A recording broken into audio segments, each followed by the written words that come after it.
don't understand why you're 40 years old and playing the game still. So. Well, I mean, what game do you think you're going to be playing when you're 40? When do you think you're going to stop playing games? What's the age? What's the cutoff age? When you're out of high school and college. You're a high school kid? Yeah, I'm in high school. Yeah. How old are you? Why does it matter? Well, I mean, you foresee yourself in the future quitting something you love, like video games? Do you not love video games? You just cruising through it? I mean, I think it's a little bit of a waste of time when you're that old. So. Well, how do you know? You're not old yet. I mean, I can think of probably reasons that video games would be a waste of time for a high school kid, too. Do you have a 4.0? Are you in honor classes to get more than a 4.0? No, but... You know what I'm saying? There's more things you could be doing to improve your life than playing video games, too, right? Yeah, you study and not play games. Hey, just recreation, man. Having fun. Ain't nothing wrong with that. Alright, then. Uhuru, everybody, and welcome to Honey Badger Arcade. Hola. I never get tired of that intro. I don't know. Maybe I'm a weirdo, but like, I don't know. I just like that little intro. I don't know what you guys think. Do you think that that's already gotten old? Let me know. No, I think it's poignant. You know? Yeah. I mean, agreed. I'm in my early 40s, and you know, like quite clearly, like you know, I probably have more time to philosophize and kind of consider things like that than I did when I was younger. So it actually makes all the sense in the world what he's saying. So yeah, exactly. So anyway, welcome to Honey Badger Arcade. This is the Week in Culture. My name is Brian, and I am here with John, the problematic white guy. And yes, that is a female avatar that I'm using, but no, I am not confused about my gender. So I don't know. I'm trying to make the defense of this, and but right. Trust me, okay? I am a dude, and I know I'm a dude, and I'm a married dude, but Vivian James, pictured here, is more important than me, or most of you, honestly. So anyway, with that said, let us get into it, because there's a lot going on. Culturally speaking. On the show. Now, culturally speaking. Well, yes, I think there's a lot going on globally speaking too. Right. Well, no, I'm just saying, like, in reference to what you were saying about the audience, because I mean, you know, as individuals, yeah, like, you know, like you're all important and very much matter. But you know, but yeah, culturally speaking, like Vivian's, like, yeah, like, yeah, she's. By the way, I want to mention this while we're live. May as well. So, I am going to be hosting a chat with Airplay, which you guys might remember, Airplay Doc, who created the Gamergate documentary that was in 2 parts. Excellent documentary, very well done, and I recommend you guys check it out. I watched the first half of it on this channel live, and then the second half you have to like be a patron to watch, but it's totally worth it. And I did, and then I had him on, and now he's going to come on and hang out with me again on Thursday with a very special guest that I've been wanting to talk to for a long time, named Mentis Wave. Mentis Wave is on YouTube, and he speaks, he's a libertarian, kind of a Mises caucus guy, talks about libertarianism, but he also talks a lot about things regarding what we call the cathedral, which is what a lot of what we talk about on this show is about. It's about the, you know, the merger of giant corporations, politicians, and academics, and they are our enemies. I mean, that's just what it is. Fascism in action, as it were. Yeah. And Mentis Wave is very knowledgeable, and he makes really great content, in my opinion. And he's also very much a lover of Vivian James. Like, he gets the Gamergate thing, and he's, you know, that's actually what got him started down the road of talking about politics, essentially, or at least his principles, because ultimately this is about principles, not politics. But anyway, he's got great videos, and they both want to come on, and they can only talk to me on Thursday at, well, I've pitched 4 p.m. Eastern time on Thursday. So first of all, I want to let you guys know that I'm doing that. Second of all, I wanted to ask John, I don't know if you're available to join us, but I think it could be great to have all 4 of us chatting about this stuff. 4 p.m. Eastern, possibly. On Thursday, yeah. On Thursday, possibly. I will double check and I'll get back to you. But yeah, that might be a thing to hop in on, very much so. Yeah, totally. All right, cool. So yeah, he's got good stuff, and I see that some of you guys in the chat know who he is, which is cool too. All right, so let's get into the stories. Do you want to start with this Dustborn thing? You could just jump into that. I mean, once we get into it, it's gonna take a little. Like, I didn't even know about this thing until you brought it to my attention. But once you brought it to my attention, oh my god, it took up like it's a brain bug, dude. Like, it's just like munching away at my head like for the last 12 hours. I'm just like, oh my god, like how did I not know? Like this one's been flying under the radar. But this is like, it's like Kim Bel-Air goes on concert tour with like a whole bunch of other others, and they're going to teach us all the power of words, how they hurt, how they heal, how they just are insufferable and make you want to just scream at them to shut up. It's insane and amazing. So it like, we might as well just pull the band-aid off and get to it, because it is. All right, let's jump into it. Yeah, dude. So I actually covered this. I don't know if you guys remember, if you watched my live streams, but a couple months ago, maybe a month or more ago, I saw the trailer for this pop up on my YouTube feed, and I was like, dude, I gotta look at this. I'm lowering the volume of the music a little bit. And we watched it live, and I reacted to it, and it's pure, unadulterated woke cringe. It's probably one of the wokest things ever made. But let's take a look at the website. So this is wearedustborn.com.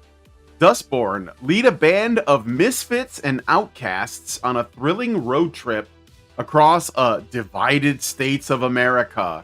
A story-driven action-adventure about hope, love, friendship, robots, and the power of words. From the creators of Dreamfall and Draugen. Okay. So, are you cringing yet? Just based on the what is this? The elevator pitch? Right. Oh my god. The blurb enough is just kind of like, oh really? Yeah, like it is just the most junior high, like, or just Redditor special kind of, like play on words. It's oof.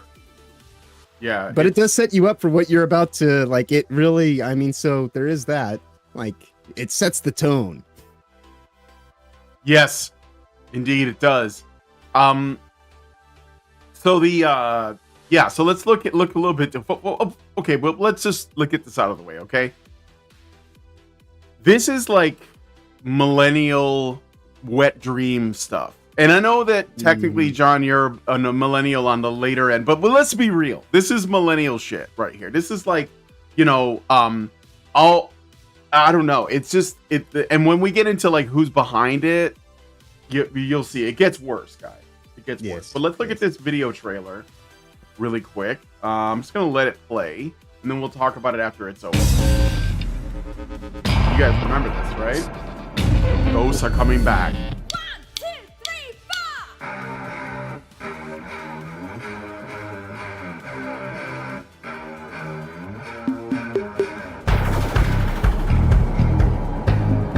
Kim Bel-Air, everyone.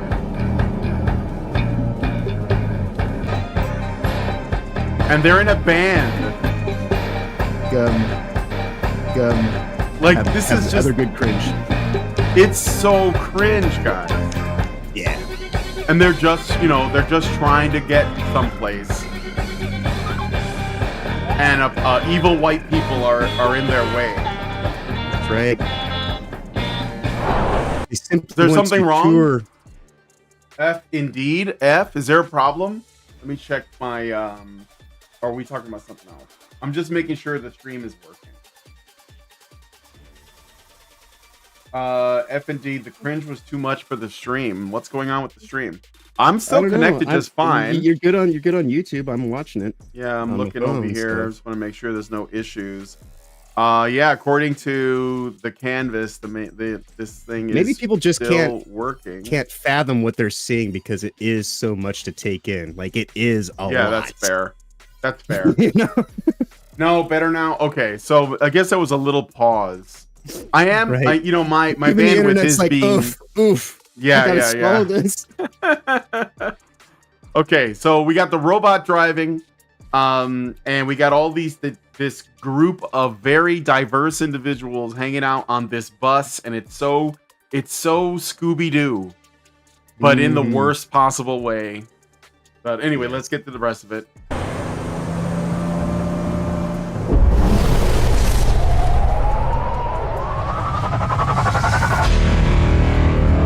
Oh no! Fascists, y'all! A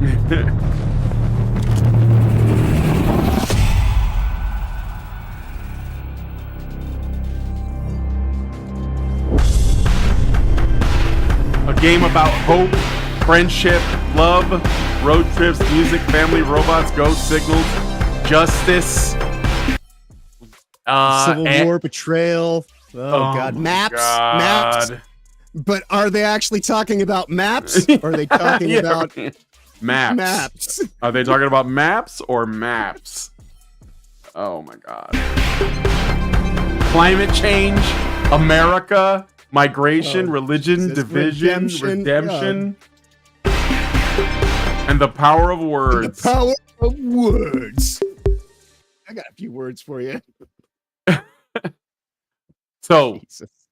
Oh yeah, and I love this too. The best part, made in Norway. Yeah, guys, if you're not Norwegians American, have come to tell us how to be better Americans. Yeah, and the Norwegians are going to tell us how to be better Americans.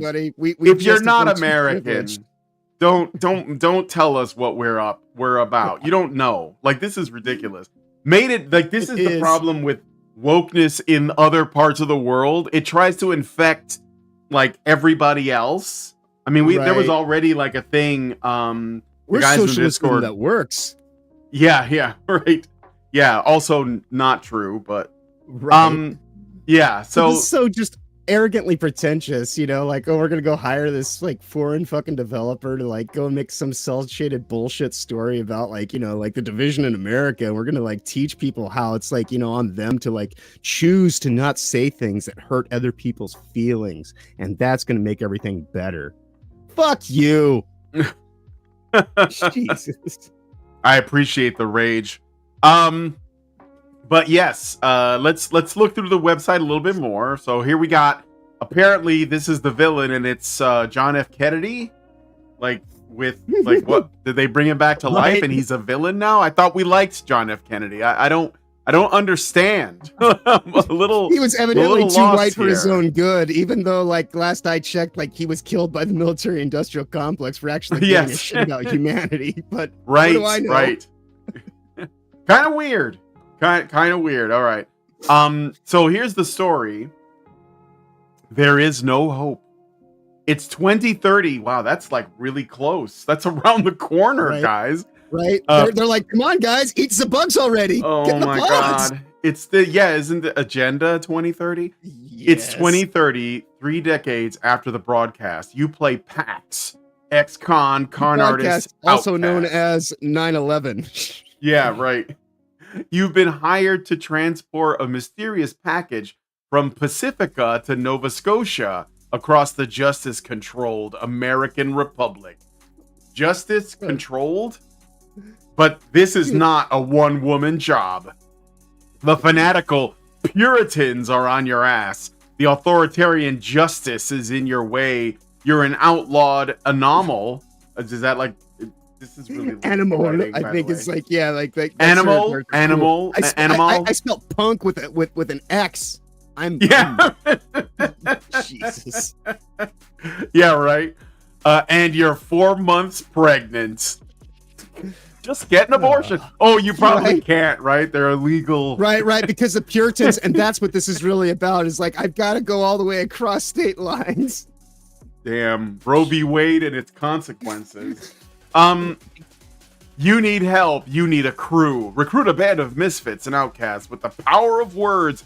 Together, you might survive the road trip unless you destroy yourselves first. At the end of the day, there is no hope except for us. And here we got the characters. P.S. Punch and Pie. Man. Every turn. Like, yeah, we're going to find every table we can find to sit down and have conversations while eating pie along the way.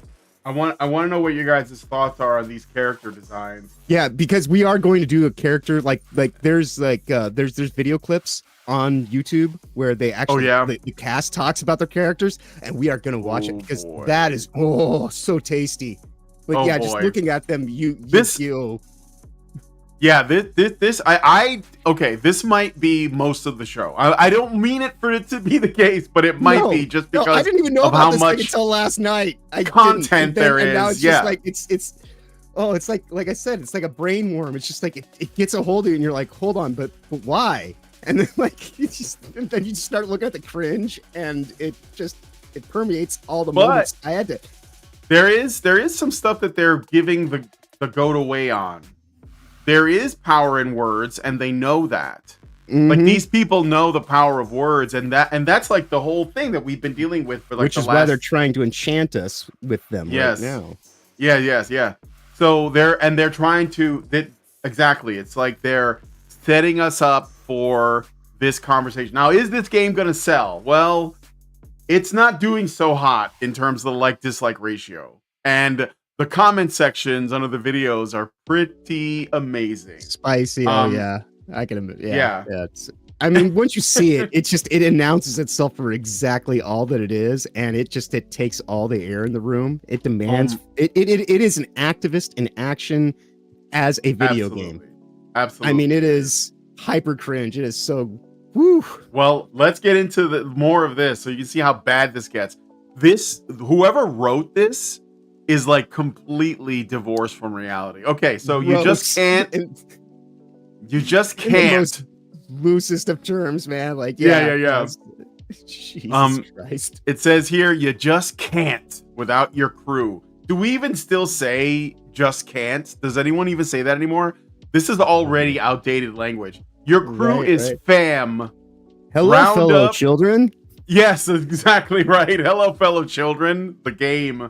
I thought this already came out. It comes out this month. It might be out. I don't know.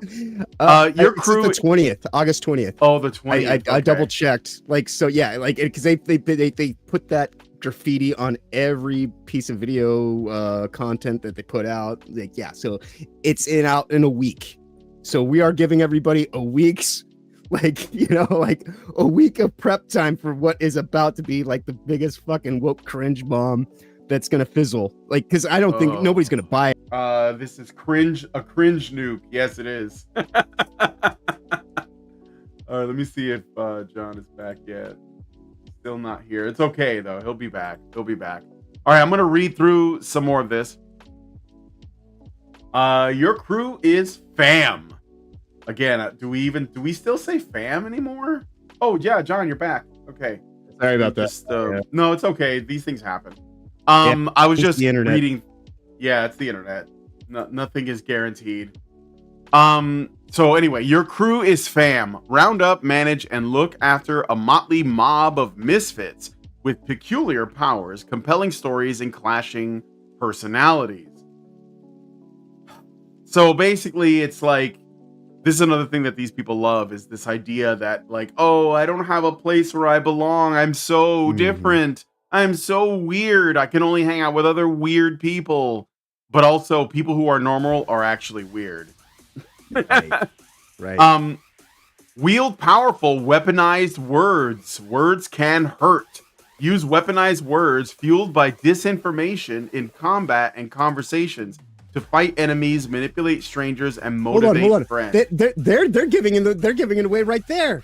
Yeah. Did you see it? Fueled by disinformation. And what did we say in last week's show? Yep. Disinformation is so basically lie to people in combat. Right. Yeah, and all, by the way, well, there's some videos I guess we could look at, but the people, this motley, like, crew of misfits, they can be pretty hostile and abusive towards each other. And even though the people who are writing this probably don't think that, but in order to create drama, it's, you know what it is? It's like, what was that MTV show, The Real World? It's that. Mm-hmm. It's that with superpowers on a road trip. It's Real World with all of the stupid drama and superpowers. So it's Road Rules then, I guess. specifically. Yeah, Road Rules. Yeah, I guess so. I never watched. In their reality world trash, that was the next step. Yes. Yes. Lat QCD says your crew is lit fam poggers. Skibidi Gat for the Rizzler. Yeah, dude. The chat is having fun with this, as they should, because this thing is complete and utter shite. Like I said, yeah, it's ridiculous. We got a week of foreknowledge, and like, you know, that's what I would tell anybody is like, spread this far and wide over the next week of our lives. This is gonna sell. The game comes out because perhaps tens of copies. Tens of copies, indeed. Tens. I'm gonna be so proud. I think there's like some really big releases coming around at the same time, like Warhammer Space Marine 2. I feel like there's gonna be, like, despite whatever, you know, concerns people have for Warhammer Space Marine 2, I think the sales are gonna be pretty stark. Okay, but anyway, Quantic Dream was like a company that we actually, like, you know, was like anticipating what they did. I didn't, and then this, like I said, I didn't even know about it. Like, they've really fallen off. You know, like, dude, that Detroit Become Human was cringe wokey stuff, future casting enough. Yes, and that just kind of like, and everything since then has just been just kind of like, it's like a fart in the wind. It comes out, maybe you notice it if you're right there when it happens, but generally speaking, by the time like it would get to you, it's already dissipated and nobody cares. And this is, and I think maybe that's kind of what they're trying to get by on, is that, you know, like, they're getting their funding money obviously from the WEF and the United Nations and Rothschilds and other forms of financial funding models, which is why the commercial is all about, like, you know, all these initiatives and, you know, climate change and all this kind of stuff. That's so, like, they're not making the game for us, you know, like, this is commissioned art. You know, this is commissioned by the WF and the United Nations through Rothschild think tank money, and it 100%. Is the blueprint. And people think that, like, this is somehow going to shift and change, but it's like, we live in an economy that inflation is the model. So your money is constantly being devalued and debased, and so it doesn't cost anything to have propaganda works as part of your, you know, like, when you're doing a culture war, the propaganda is more important than the bullets. Right? Yep. Because if you use your propaganda effectively, you don't have to use your bullets. And so that's why this stuff is never going to go away. And that's why I always laugh when I hear everybody talk about, yeah, we're totally beaten woke, and, like, you know, this is going to be the end. And it's just like, no. If anything, you're just beating yourself into submission and going to cope and become one of the useful idiots that they're going to employ to make everybody think that, oh, we've gotten past this problem. Because right now, specifically, there's the emerging thing called safety and fairness doctrine, and safety and fairness policies and terms of service for codes of conduct are going to become the next big important issue in this whole censorship security state that's evolving around us. But I don't want to get too much into that because we are having fun today. Let's continue ripping on no, but that's all 100% true, and I think that most of us are aware of it, and we know, because, like, what this, I think that the ultimate purpose of this art, and I put that in quotes, is to essentially normalize this absurdity so that we don't have a reaction, so that we don't, you know, question authority, so that we don't take up arms, so that we direct our energy towards the wrong things. I mean, who are the villains in this story right now? Is it the Puritans and the authoritarian justice? What I mean, I know that they're just, like, they think that they're using really clever, like, language to describe this stuff, but it's obvious so how on the nose, like, two-dimensional and on the nose what it is. And it's basically all about, you know, normalizing the fringe and making this the normal, or what, like, normal healthy people want in their life. They're making that into the strange. That's why, by the way, just as an aside, the entire Harris Democrat campaign is based in calling us weird. That's like what they're calling us. They're basically trying to put us in the fringe and making the people that they want to essentially support them the normal. And one of the ways you do that, by the way, is you basically make our culture extremely dysfunctional and extremely fringe, and normalize the fringe, and then people who are more likely to like not want to rock the boat, or they're just kind of like going with the flow, or the culture junkies that will accept whatever, you know, tripe is put in front of them as long as it has brand on it that they like, then they normalize that. And the people who have standards, the people who question authority, the people who are interested in normal things like, you know, family and like, you know, caring about your neighbor, love thy neighbor as thyself, just of life. Yeah, just like normality, basically. Right. They're the ones that are pushed out into the fringe, and that's why Which the other thing they do to reinforce that is you know, they reinforce astroturf wise, like financially, all those fringe aspects of life, and then they do everything they can to corrupt and kind of undermine normal legitimate business and things like that, so that you now see, you know, so they can create the, oh, see, this doesn't even work anymore, and so that's why we have to do all this weird crazy shit that nobody's like ever like even considered, because this isn't working. It's like, well, but why is it not working? Is it actually not working, or is it working exactly the way that the robber barons have set into motion to create you know, the difficulty? So but go ahead. I'm sorry for stepping No, in. it's okay. Let's get back to the website though. But yeah, I'm with you on that. And I will say also that more and more people have been speaking out about this. I am it warms my heart. Maybe I'm, you know, seeing it more because I'm in this part of the internet, but I'm going to make a recommendation at the end of our stream to a video or a channel that I think you guys could check out if you haven't already. It's definitely bigger than mine, so it's not like I'm, you know, making waves for people. But I want to share, I think that ultimately for me, this whole thing is a conversation. And it's been a conversation for 10 years, for the 10 years that I've been doing this. And that's all I want to do, is get people thinking for themselves, get people to question authority, question what they're told, question narratives, and then find the truth, because we are in fact in an info war. I'll be honest with you. I'm kind of retarded. It's okay, Alex. All right, but anyway, let's so wield powerful weaponized words. Words can hurt. Use weaponized words, which we just read. And that means essentially, you mentioned Quantic Dream. They're like the publisher behind this. Developer, everything, I think. Yeah, developer. Aside from the money that they took to do it. Yeah, I thought it was like a separate little team, but like, there's definitely a relationship. And Quantic Dream, Red Line, Thin Red Line, might be actually the actual studio. But this is definitely associated with Quantic Dream. Absolutely, heavily, it looks like. Yeah, it's under the umbrella. So, all right, the romance of the road trip.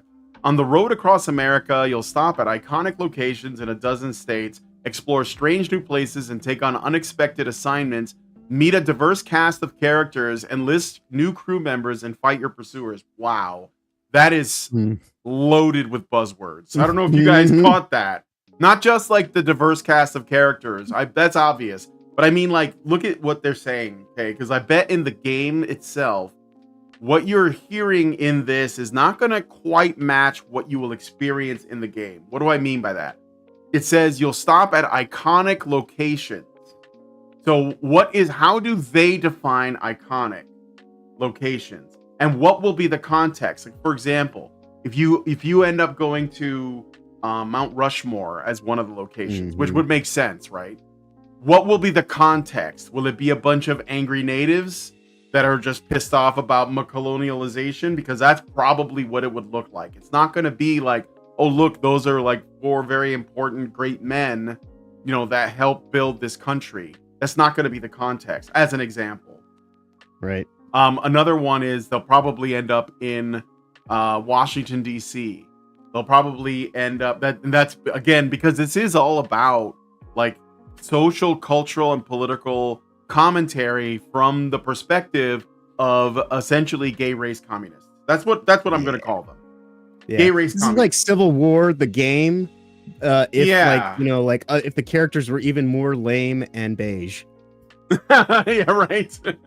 And did you say you're talking about the Civil War movie edition? The movie that was made by Alex Garland? I didn't watch it because I heard it was trash. No. I mean, I knew it was going to be when I When I heard Yeah, that, again, exactly. this is another, like when I heard that this guy who's not American, he's British, made a movie about America from, from his European Eurocommie perspective, I knew that it was going to be garbage, because I was like, most of the people who have a lot to say about this country don't live here, and they don't, even if they do, they live in like these urban centers, like big giant metropolis cities. And so they don't have like a full picture of what the world, what our country even really is. Right. They just know it from the perspective of, their Manhattan, what is it? Studio, condo, whatever. And these international people too, that have these opinions that were, for whatever reason, subjected to it. They always seem to have like some kind of think tank association to the WEF and the UN just by chance. I can't ever understand it. It's just quite the coincidence. Well, they have a global or international mindset. They believe in a global like government, most likely. Yep. I mean, corporatism is globalism. And that's and that's the thing that most people, I think, have lost sight of over the course of these last 40 years. They act like corporatism is like advanced capitalism, and it's the absolute antithesis of capitalism. Yes, it's corporatism that has undermined the capitalism of this nation and made it so weak and hollowed out over the course of the last 40 to 60 years, depending on how you look at it. Yep, 100%. And it got accelerated when the stock market got involved to the point that they could do their legalized corruption back in the 1980s through lobbyists. And we're just living in a zombie economy and free fall over the course of 40 years. This is what it leads to. But people want to act like, oh, but we can do this and it'll just change it in like no time flat. So keep fooling yourselves. All we can do is grow our own gardens and take care of ourselves and each other, and try to like see ourselves through this globalist threat. And that's not going to be won through capitalistic means. I appreciate when people think that they're going to like not support the thing and that's going to show them, but they've been undermining your money for decades. So, your attack has kind of been de-weaponized. It's like we're using our sticks and stones, and they're using fucking like direct energy weapons and shit right out of the Matrix. So, but anyways, let's get back to the. All right. Anyway, So, well, the most important thing is that we don't allow ourselves to be demoralized, because that's right. Because there is hope. There is hope. Well, as the saying goes, if they had already won, their propaganda would no longer be necessary. Right, and it seems that they're just tripling down on propaganda in every sphere of our life, like wherever we go. Which is why their propaganda, such as this, is pushing the idea that there is no hope except for us. You need to trust in the activism and the people who want to teach you how to be better, and they'll fix it all for you rather than just actually fix your own shit.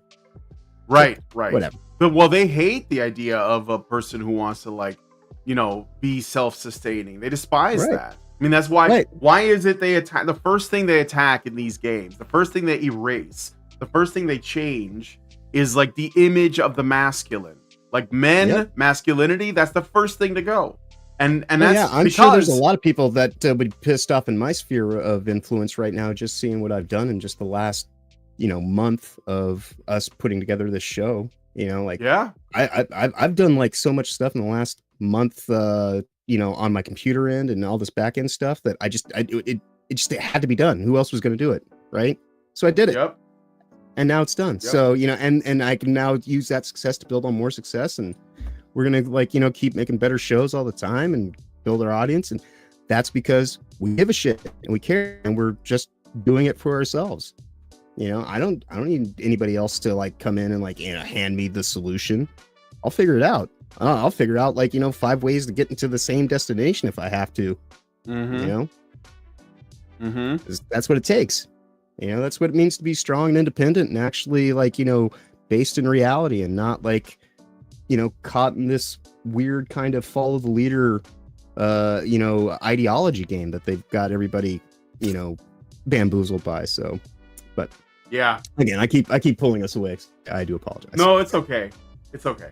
So I was just checking to make sure that I'm streaming on all the places and it's working. Oh, well, that's good. Even Twitch. So if you guys like to watch on Twitch, you can watch on Twitch. Okay, but anyway. So also these other things. So aside from, like I said, that loaded first paragraph, unexpected assignments, meet a diverse cast of characters, and also these other things. Cross a divided states of America ruled by the authoritarian justice from Pacifica to the free nation of Nova Scotia, staying one step ahead of the fanatical Puritans. So the free nation of Nova Scotia, it's like Canada somehow got involved in it, and it is like the perpetrator of the goodness because it's the oh yeah, of course, yeah. Canada is. I almost missed that until you just no. Nova Scotia specifically. Totally, yeah. No, Canada in the eyes of these people, Canada is just plain a better place, and the reason for it is. Honestly, it's they'll just be like, Shangri-La, they're nice there. They're not mean. Like they don't tweet mean. They're considerate. Assisted suicide machines. You could just. I think that legit. My wife is Canadian, and emigrated here, and the longer she stayed here, the more she realized that Canadian people define their identity as Canadians, not by anything historical regarding Canada, not by any relationship it has with be still sort of, or at least like being more recently associated with the English Empire or the British Empire, but by them being nicer than Americans. Like they literally think of themselves as better people than Americans, and that defines them. And I'm absolutely retarded because the people from Canada leave Canada to come here to be comedians. Yeah. Now, I'm not saying that Canadians are bad. I'm just saying that it's an issue because this is the thing. One of the ways that Canadians often put themselves on a higher moral plateau over Americans is that they express disgust at American patriotism. They consider it to be, potentially bigoted. It's mean-spirited. It's aggressive. It's competitive. Basically, it's masculine. And sometimes patriotism is a bit cringe, but I think people have a right to be. Made a bitch made for as far as countries go. Absolutely, it absolutely is, and they define themselves that way because there is no when there was Canadian. If it were a nation that could drive a vehicle, it would drive a Prius. Yeah. That's a good point. When Canada was at its most patriotic that I've seen is when the truckers were protesting, and they were blocking the roads and stuff, and everybody was out waving flags, but that's it. That was squashed, and I want Canadians to be proud of their country and their heritage. I think they should be, but they spend all their time apologizing for living on stolen land from the natives. They do these land acknowledgement. They apologize for being Canadian. Like the whole industry. The fact that they call it apologetics, that's a thing that's big in the Pacific Northwest. As a guy who lived there for a decade, and that's right on the border. So that's all of Canada. Yeah, but they are better people than us, and hence Nova Scotia apparently is the Shangri-La, as you said. It is the socialist Shangri-La. That's right. Yep. It's the standard. That's why, essentially, the story is you have to escape the divided states of America because obviously it's oppressive and hetero and patriarchal, etc., and get into Nova Scotia where it's all egalitarian and happy, joy. I assume. And I'm okay with making that prediction. That's what I think it's going to be.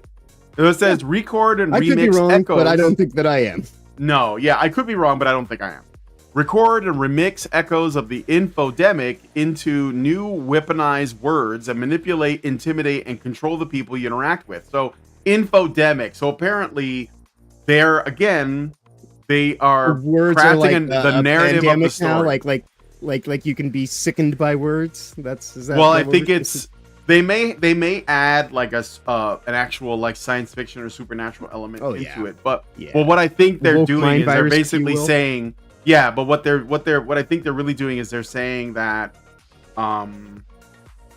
this is like they want to control reality through words, and they think the bad guys in their story, in their heads, you know, they're actually the ones currently in control of reality.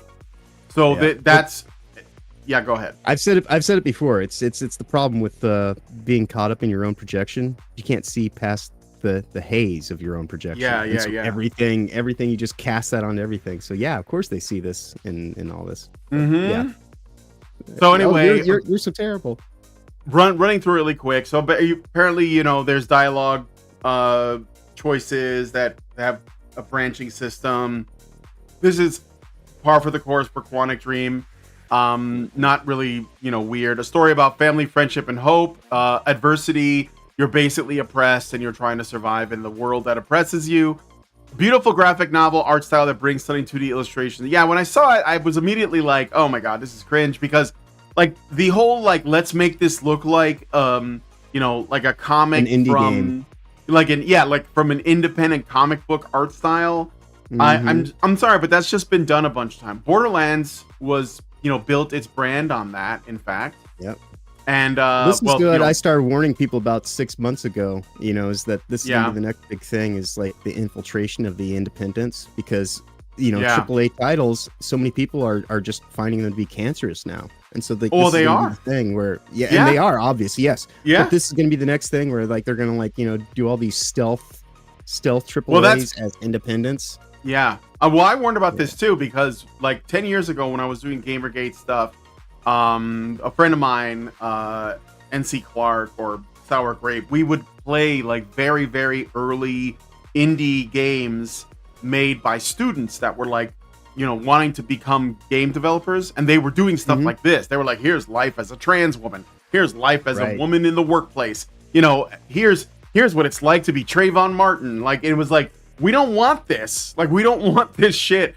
But I knew it was coming, and I've been saying all this time oppression that, you know, simulators. The pressure is going to come from two directions. So you have to say no to AAA gaming, and I mean like basically across the board with whatever. Like, if there's like a small exception, like some AAA game that's great, go ahead. But I think that overall, it's not hard to just avoid anything by EA, Activision, Capcom. You know, like whatever. Yeah, no, these days, and most of those games you've already bought 5-10 years ago. They just they have a newer skin on them, and they're doing remakes. They're doing remasters. They're doing so many sequels. Games recycle engines themselves these days. Yeah, most games are skin jobs. So that's an easy one. Your nostalgia and your surface level attachment. You know, you probably already own most of these games. Yeah, like Silent Hill 2. Nah, that's okay. And then just do it in the other direction too. Like, when it comes to the indie games, recognize that most of the time indie games are more political, because the whole idea of because anybody can make a game. Like, if you go on Steam, you can find tons and tons and tons of independent games of various quality, right? Various levels of quality. But the indie games that have like the more progressive messaging, the gay race communist messaging in it, is the stuff that's going to get promoted by the journalists, by social media, by even like the platforms themselves. If you're doing those kinds of games, you can apply for specific grants. You can get ESG money specifically for, you know, making what are the impact titles is what they call them. Yeah. For sure. That's making exactly right. Impact. Yeah. Yep. So you get social and that's impact important. Money. Yeah, the social impact is important. And so like what is it gonna say? You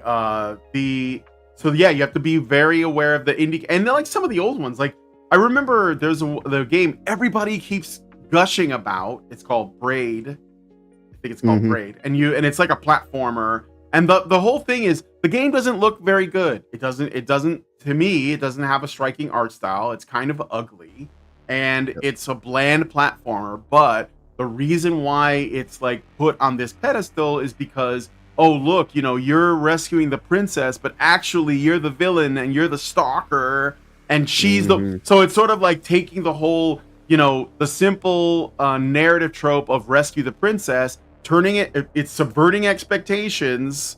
Hello, Ryan Johnson. And it's reintroducing it reversed. It did it 15 years ago when it was at least kind of something that was like, oh, it was novel. Okay. Right. Yeah, it was novel, but I think that like, but that was 15 years ago. That's true. But I think that is where this stuff comes from, because it's like, we allow it when it's few and far between. We're like, oh, well, that's a new take on that. I remember but then when I was in art it becomes school, the normal thing about like video games are an art form and we need to raise things up. And so like, this pretentious kind of concept of like, we have to make games that are about, they were putting it into everybody's field of focus and trying to make that the intention of any of your creativity. And that was that was just dropped on people's heads. It's like, well, if you want to make a story that actually is meaningful, that needs to be more about like yes, and this is the thing about art itself. Like, you know, we've talked about it before. Maybe we'll do a whole thing just talking about art, the arts, because I have a good amount of. I can do a little bit of research in the current day SCAD. We can just like do a whole thing about like indoctrination societies. And money laundering. Which is just as an aside, you know, the money laundering that goes on.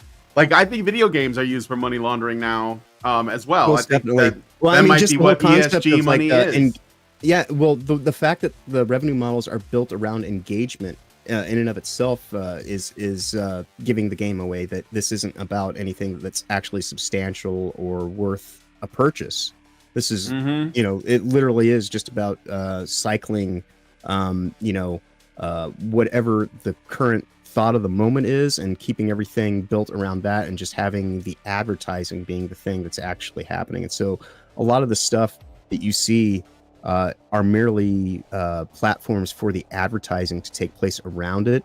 And so all this, you know, and that's the thing is a lot of this money that occupies things comes through in the marketing. And that's why marketing is so key to the censorship and kind of security state, and why they're doing all the stuff that we were talking about with GARM, like why they have those measures in place to say, well, you're going to have to give up your rights, privileges, freedoms, liberties, and all this kind of stuff, because marketing, you know, you need to be beholden to marketing, and marketing needs to be able to not feel as though anything they're doing is going to affect their, you know, viability to make that revenue through engagement.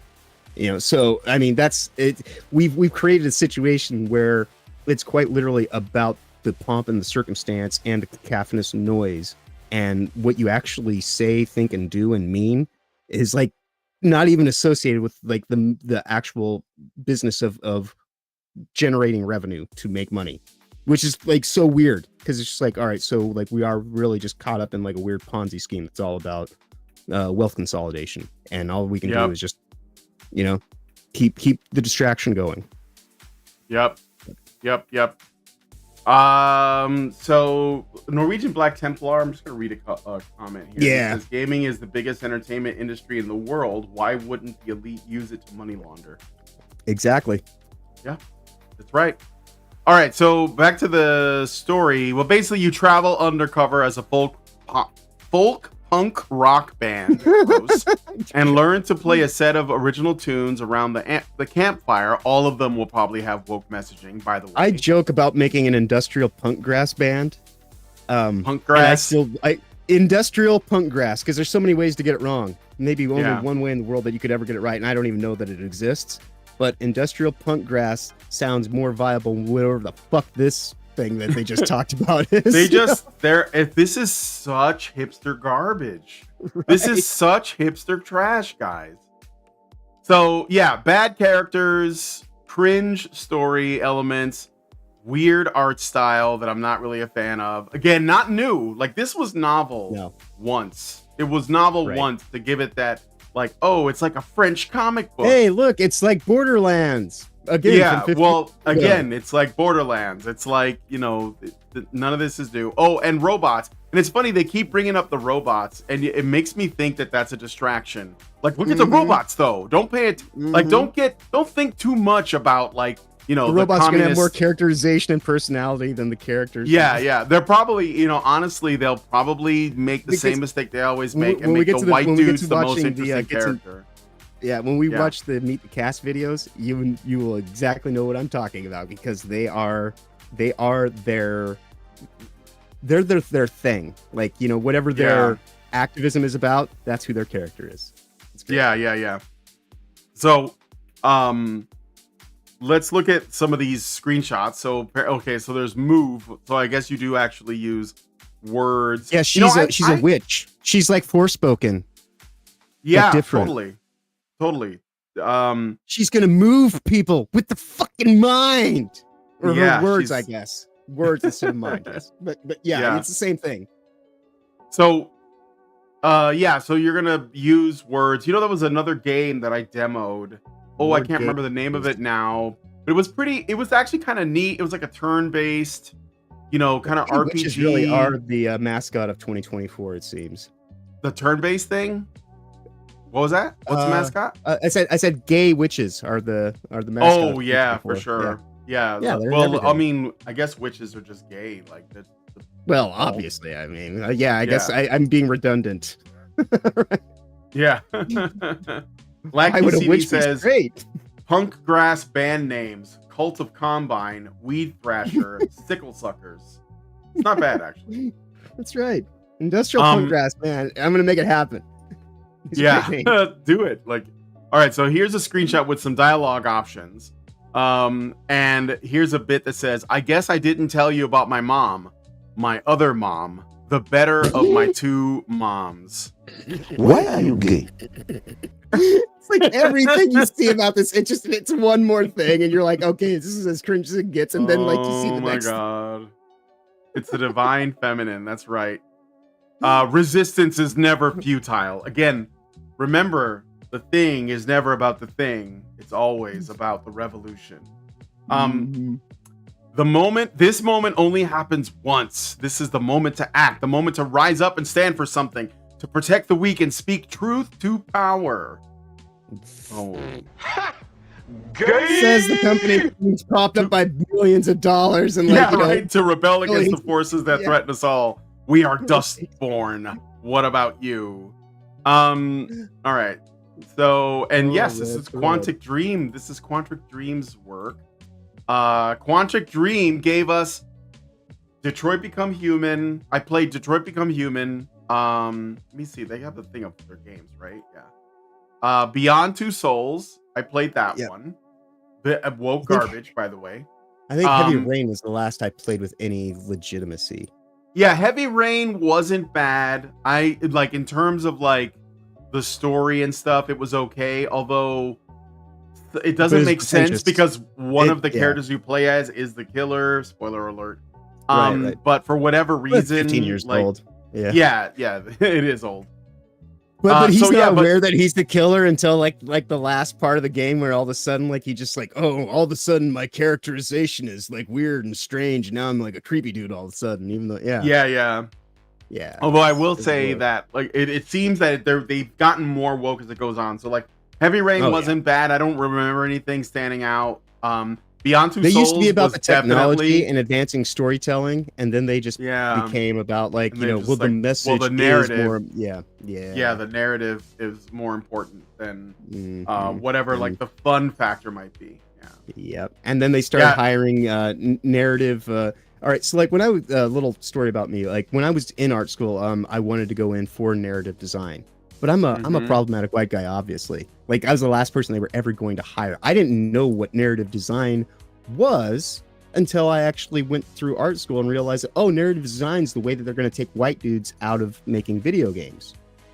Because that's what narrative design is. It used to just be I'm a guy who tells a story. I got a story idea. I'm and that's what it was. But they created narrative design with the intent of the message. That's why it's called narrative design, because it's all about reinforcement and what you want the actual narrative to pertain to. And if it's not the actual story, then what's it about? And it's about all this other bullshit that goes on around what you would have just put in there if you just wanted to write something.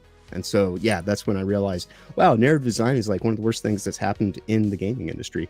Oh, absolutely.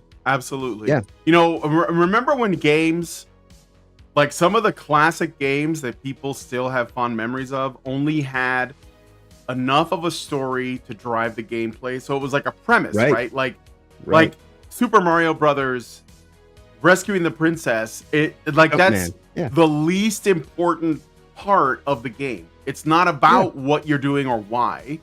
It's about the twitch like, factor. Yeah, it's about playing the game itself. Or like, what's another one? Castlevania. You go into the castle, you fight the monsters. Nobody's saying, why is Frankenstein and Igor and, you know, the Grim Reaper and Dracula and the Mummy, why are they all hanging out? It's like, that doesn't matter. You're playing the game. Like, it's enough of a premise. You have to go in there and you have to kill all the monsters, right? And yeah, like this whole idea of like narrative design, it comes as soon as somebody tries to shatter what I would call the let's say the mystery or the enchantment of these like worlds that people have, you know, created in their games. Metroid, you know, like if you play the original Metroid, I don't know if it's, I don't think that Metroid's gone woke. I think of most of the Nintendo stuff has basically stayed out of this. You know, like Legend of Zelda. They're doing the best they can, but it comes for everyone. So it does for sure. But yeah, like Metroid, it was like, did we need to know everything about Samus? No. We didn't even know it was a woman until the end. And when that happened, for the people who managed to get that secret ending, it was like a welcome surprise. Like, I didn't know that. Right. And that was the end of it. Nobody said, finally, women in gaming are like nobody cared. And that was like 1985. Like, is the game fun? Okay, then. Right. That was like, you know. So yeah, like 30 years ago, we had like one of the biggest gaming characters in gaming history. This has been a woman for like 30 years. So yeah, yeah. And actually, hold on. 85 is 40 years. Sorry, my mistake. Add an extra decade to that. We're even better. Yeah. But going back to what I was getting at though, like because games had limited technology. So you couldn't really get into a deep story. But even the RPGs, they had enough story to drive the gameplay. But these days, the gameplay for AAA and indie, so it's like again that like two directions, right? It seems that the gameplay is in service to the story. Like it doesn't, like it's not the most important thing. It's and so that's why the narrative aspect. But that's also why there haven't been a lot of innovations in gameplay or ways of interacting. There haven't been a lot of they just look at what's worked before and they just kind of copy paste that. Oh, cover shooter, I'll just do another cover shooter. Oh, first person shooter, I'll just do that. And then which is why they have to rely on all that analytical data, because they don't actually have people there that are creative, that are willing to just take a chance and just do something because it's fun and like, you know, like get a whole group of people together just to try shit and say, hey, let's see what we can do and you know, like ways to augment what we're already comfortable with. Like, you know, like when we were in art school, we were working with verticality because we were taking on the idea of like, you know, just doing kind of, you know, arena shooter kind of, you know, maps, but adding a new thing to it that really kind of wasn't, you know, quite there just yet. My friend, he was big into esports kind of stuff, and you know, he would jump out of planes and all this kind of shit, and so like that became like the mechanic, and so around the mechanic we started to develop even more of the narrative to justify the mechanics, because the mechanics is ultimately, you know, and that's what I always tell people is like, you know, my story is like there for you to kind of have more to invest yourself into if you're actually appreciating what it is. But ultimately, if I'm doing things right as a game designer, you don't even have to pay attention to my story and you'll still have a blast. Just look at Metal Gear Solid. It's one of the most convoluted, crazy stories of all time. Most people don't even want to know what the actual story is about. Yeah, right. But they enjoy playing the living shit out of it. But the game is fun to play. Yeah, but that's the thing. Like, granted, like, you know, it'll stop and you have to watch like an hour-long cutscene. But like, when the gameplay happens, that's like why it drives. Like I said, that's what drives the sales. Like the story, like you said, is convoluted. Nobody, I still don't get it, and I really don't care. Yeah, I mean, I love the story, but I'm weird. You know. Well, but that's the thing though, you know, like it is about the mechanics ultimately. That's what games should be, you know, because ultimately, like, what are games, what are movies, what are stories, you know, everything. Like, there's not like a specific one thing for anything other than games are interactive. So maybe, just maybe, the interactive should be part of the actual, you know, integral, concentrated focus of what you're doing. Just a thought. Yes. And also, but while we're on the topic, I'm gonna share a meme here, and I'm gonna also make a quick comment on this meme. So shout out to the Discord server. There's a link if you guys want to join our Discord server in the description. There's a lot of memes that get shared there, and I'm planning on going through a few of them at the end of the show today. But thanks for about the meme Borderlands. rings, It's about the Borderlands movie. So you guys see this, okay? Yeah. So basically the meme is Goku and Vegeta, and they're like, "Let's fight somewhere empty," and they're inside of the theater playing Borderlands 1 because nobody watched it. And so like the thing I was gonna say about it is that, you know, I watched a few reviews of the Borderlands movie, and here's the thing that I think a lot of people miss that that I think we have to sort of wrestle with, or at least try to get. Okay. Video games, most of the time, they are already borrowing from older media as inspiration. So, you know, Red Dead Redemption, I mentioned this before, Red Dead Redemption Vice 2, City wouldn't exist without Scarface or so many other, you know, gangster movies. Or like Boys in the Hood or whatever. Like the wouldn't you know, is like the reason why there's a Grand Theft Auto San Andreas, right? Right. So these are already taking from something else, something that made a significant impact on the culture, and they're just using it as inspiration for their games, so that people can, you know, it's sort of like somebody who's like, well, yeah, I love watching Rambo movies, but I want to be Rambo. Well, here's Contra. You know, that's kind of what it was. Or there was even a Rambo game where it was like a shooter, you know, like a shooter type thing where I don't know what you call it, like a gun game.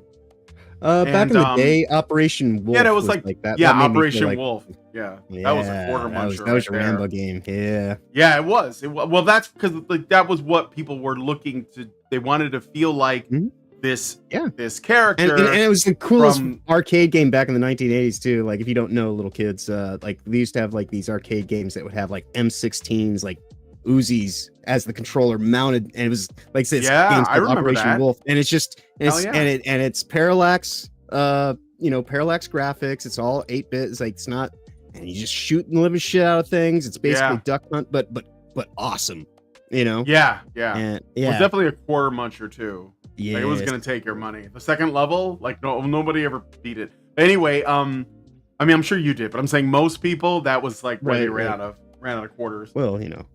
We used to have what was called the Fun Palace here, where you could go and spend $5, and like it looked like it looks like a castle, but like it was just full of like all these arcade machines. This is back in the 1990s. Like it's like I think that was where I actually beat Operation Wolf, and I just spent like an afternoon just, you know, because I didn't have to pay quarters. You just keep continuing. Yeah, you can eventually brute force it. Yeah. So that anyway, my point is that, going back to the thing, the reason why Borderlands failed is because Borderlands is already derivative. So like it's already the game is derivative. It's basically borrowing from Mad Max. It's borrowing from, again, like indie comics about science fiction. And its advancement worlds. Is the interactivity.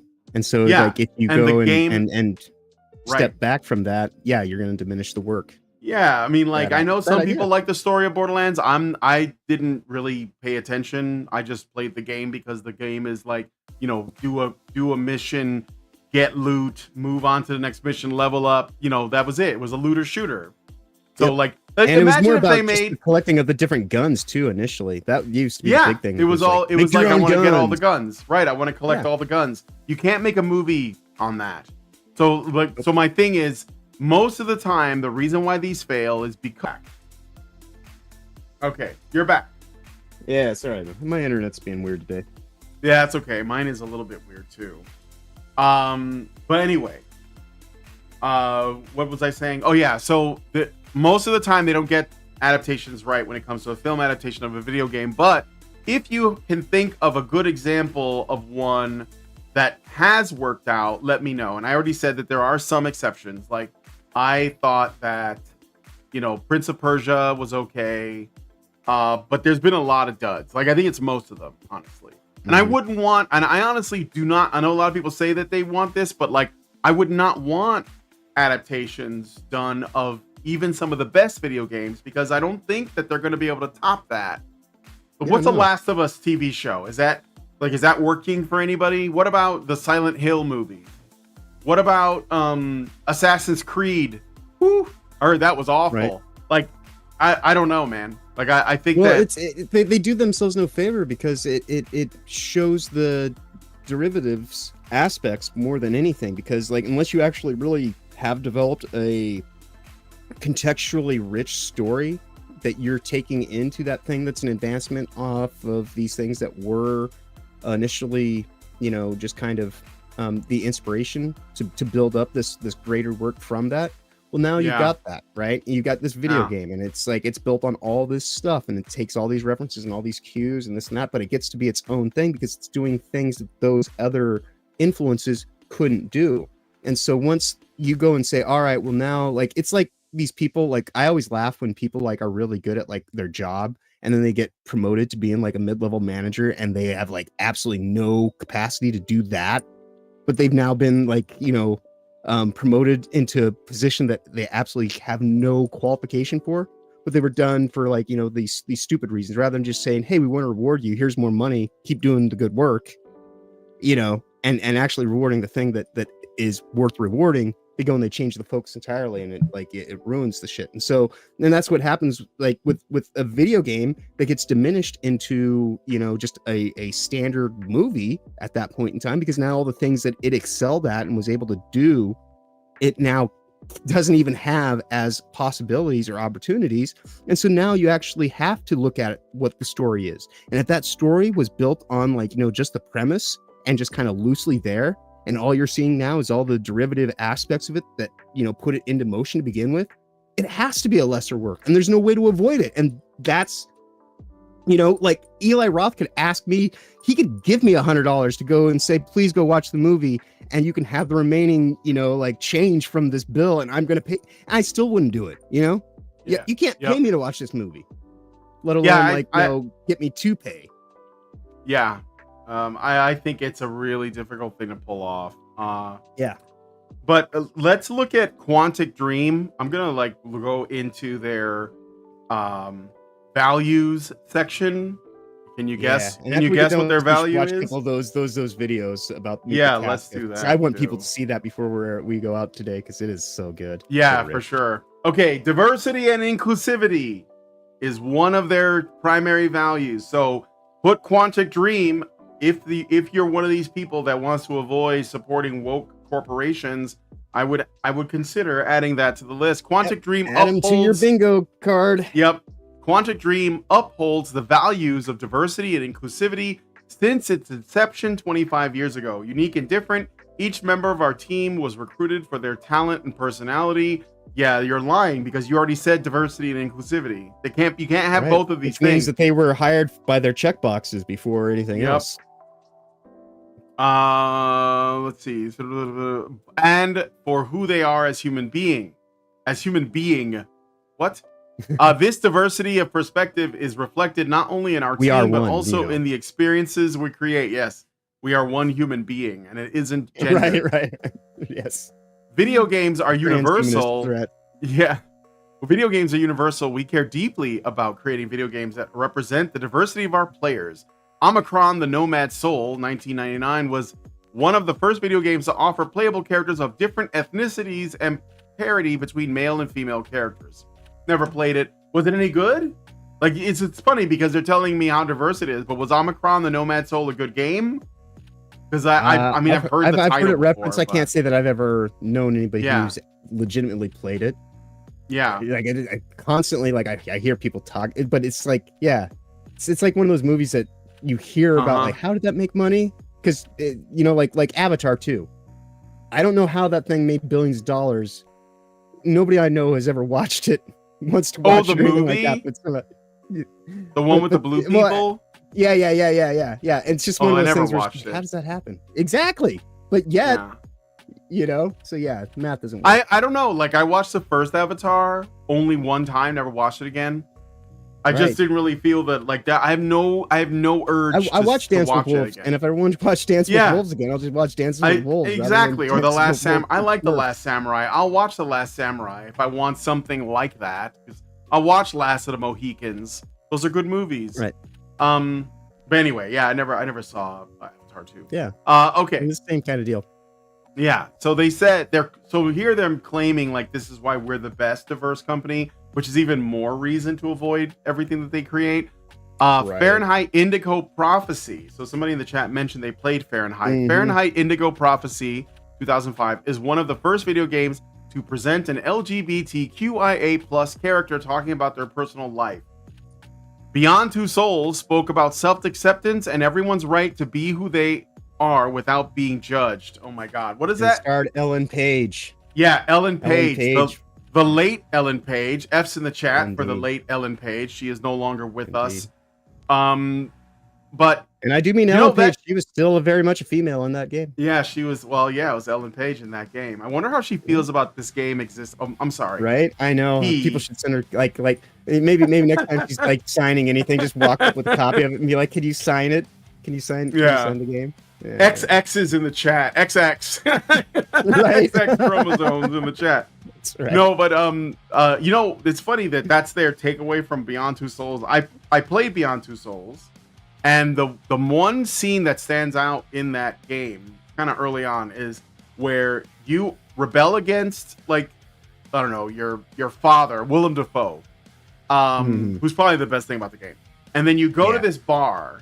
And because the game needs things to happen, right? You go to this bar and it's like there's only 2 men in there and it's like really late and they try to assault you. They try to sexually assault you and you have to like fight them off and escape. And when I saw that, it was ridiculous. There was like these guys were in the bar. They were regulars. One of them was the bartender even. And I was like, and because you're playing a I've never been like this before, but this contrived situation prompts me to be like dangerous white man right now. I have to that's exactly. They just turned into dangerous, rapey white guys.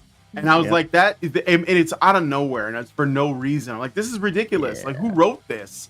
And that's kind of like, and that's when I was like, okay, this game is obviously like got a political opinion on men, and that's and beyond. Was it the last one, Detroit Become Human? That's the wokest one I played yet. Oh yeah, well that one's all about transhumanism. That one is very much, devoid yourself of your humanity. Get in the pod and eat the bugs and robots are better than people. Robots are black people. Robots are women. Robots are LGBTQ. Yeah, that's what they're saying. I basically gave it the most evil ending I could. Transhumanism, the game, right? Yeah, I did. It is what that game is like their Shangri-La of the future. This is what if only we could have people in service to robots and Okay, so anyway, then Detroit Become Human evokes the struggle for the rights of minorities and talks about love overcoming any differences. Yes, that's right. And when I beat it, because I gave it again, I killed Jesse, whatever his name is, the black guy with the green eyes. He's one of the robots. He died. I basically the only character I got all the way through was the android cop, because he's obviously the least sympathetic according to the perspective of the people who write this crap. And so I was like, he's going to be the hero. I'm going to have him win everything. I defeated the resistance. I killed the robots. And I actually treated them like, I remember when I did the streams, you can find the playlist of me playing through the game. Yeah. Through the whole thing, I was like, they're trying to get me to sympathize with toasters. I don't. They're robots. Nothing about them is human. And at the end, there's like the menu screen has a woman android's face, and she looked really disappointed in what happened. She's like, I can't believe that you. She was like gonna cry. I was like, no, you're a robot. Shut up. Yeah. Turn the game off. You don't have emotions. you're scripted to feel that way, just like the NPCs that bought you. Yeah. It's so dumb. Like we're not that stupid. Okay, but anyway. So I guess we should get into the video. Maybe see, it's 12:19. I really wanted to talk a little bit about Alan Wake. Because I put it in the title, so I kind of have to. But I will share. Let's do that. We'll come back to the videos at the end. Yeah. Because they are fun, but they're like, they're kind of fluff. Well, anyway, Dustborn is essentially the wokest game yet. Quantic Dream is in competition to be the wokest developer yet. So, there you go. Just be informed and let other people know. 1 week to go, everybody. Yeah, Prepare it's coming yourself. out. It's coming out in a week, Yeah. the 20th. So literally a week from today, or literally a week from today, it's going to be out. We'll see how it sells. I have a feeling it's not going to. Yeah, we'll have to touch base on this one again in a little bit of time. See. What arises. All right, so Alan Wake 2 has yet to generate royalties. Remedy forms new team to manage its game portfolio. Grums did a quick little tweet on it. I could just look at Grums' tweet because he's probably going to summarize it pretty well. SBI game Alan Wake 2. Yes, Sweet Baby Inc. was involved with the consulting for Alan Wake 2. Was touted as the successful Sweet Baby Inc. game.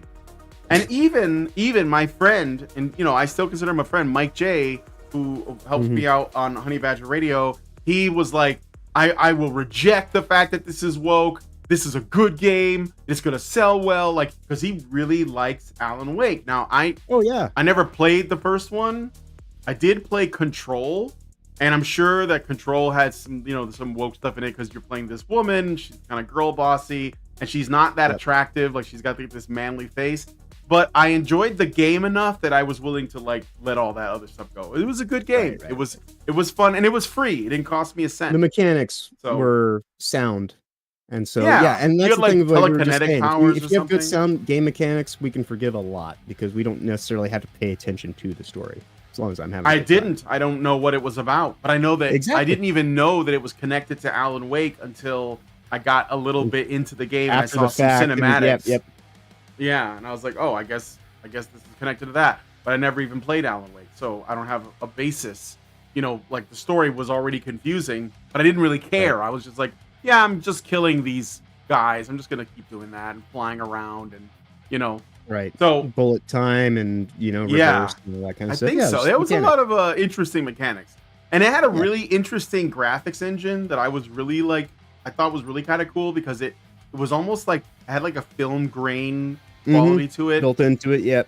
Yeah, it was very cool. Stylistically trying to deal with realism, but limitations of processing power, and so we'll just put film grain in there, and they're that's what games used to do. They actually used to approach things creatively. And it did a really good particle effects. There was stuff that was, and again, I didn't pay for it, so they didn't get any my money. But anyway, so Grum says they held it up as evidence of how SBI games can and do make money, but it turns out it's just another disaster for them. Western studios are not delivering the type of game experiences that gamers want. Meanwhile, Chinese and Korean studios... that Game of Thrones meme, right? Cersei's being held up. So, so we already know about the race swapping of one of the characters. And here's Sweet Baby listing this as one of their projects, but it's not generating any royalties for Remedy. Just imagine this is what they consider their success of the last year. That's it. That speaks volumes because this game, it's not even. It hasn't even broken profit. It's still in the process of trying to earn its money back, and it's never going to happen. And this is their success. Yep. Well, and the thing is, though, too, is way to show us. Yeah, you got us, girl bossing all the way up to the orbit. But we now know better. The women suck just as much as men. Hey, we've reached equality. Look at that. Can we just go back to doing business? The women right that are garbage at things are also exist. But I think that the thing is, though, what these people, gay race communists, what they consider to be a success doesn't have to do with money. It's about impact. No. And you said this, right? And this is what going to comic books for a moment. this is the reason why people like Sana Amanat, who used to be like essentially in charge of Marvel, and good friends with the Obamas and all that, but whatever. She said that it doesn't matter that people aren't buying the comics. It matters that the comics exist because they are having impact. So this is all about impact. And one of the ways they skirt this, by the way, where they don't have to worry about sales, is they turn them into public products. So Marvel, for example, has a bunch of comic books. Company. It's about synergy. Yeah. They also put them in public institutions like libraries and schools, museums, things like that. Yep. Yeah, they get around the whole appealing to a market, like that pesky market. That's why I say these things are actually it's like this is art that's done for the for the patron itself. And so like this goes all the way back through history. Like this is how art was done for the elites, and it's still done for the elites. And so they take this thing that people would be like, yeah, but elites, and elites is the wrong word, parasites, for the social parasites at the top amongst us. They've always gone and had artworks done specifically, and it's just a piece that's done where they commission it. And they commission it to be done exactly as they want. And because they're paying, it's not about your artistic integrity. It's about your ability to, do the work that you've been paid for. You're contracted to be, even with all your talent, skill, and ability. That's what commission works are, is I don't give a shit about like your actual whatever. You're going to, and which to some degree seems like it would be a good thing, because it's like, well, yeah, just commit and do the work. But because it's about the ideology, that's, the propaganda. Like, I'm not hiring you as an artist to make something amazing and creative, and I just want to reward you and your creative talents. No, I want to bend and shape and use you as a resource to, my intentions and my will. And that's the marketing mastery that's taking place, where all these people who used to be creative wizards are being turned into corrupt sorcerers who, vie for, these systems of power. And then they have to justify to themselves everything they're doing. It's like, well, but I was just following orders. Well, that's like every fascist in history, So, but yeah, I detract. It's okay. It's okay. So yeah, Remedy has yet to see any revenue from Alan Wake 2. According to CEO Tero Vertala, Alan Wake 2 did not yet generate royalties. The game was fully funded by Epic Games, and Remedy will be entitled to 50% of net revenue after the Epic fully recoups its investment. As of February 2024, Alan Wake 2 sold 1.3 million copies globally, meaning it was still not enough to generate revenue for the studio. So there you go, boys. Keep at it. Give them what for. All right. Let's talk a little bit about Batman, because this should be disappointing for people who were big fans of Bruce Timm. I'm going to type it into chat. Okay. Because it's hilarious. Like, this is the name that I came up with yesterday when I saw this. So right. Be prepared. Be prepared. I'm prepared. Right. There we go. There we go. You put it. Where'd you put it in? Where'd you put it? It's in the YouTube. It's in the YouTube chat. I'll send you through Discord. Oh! I see it. No, I see it. Yeah. Okay. Yes. Penguin. Penguin. Yes. Yes.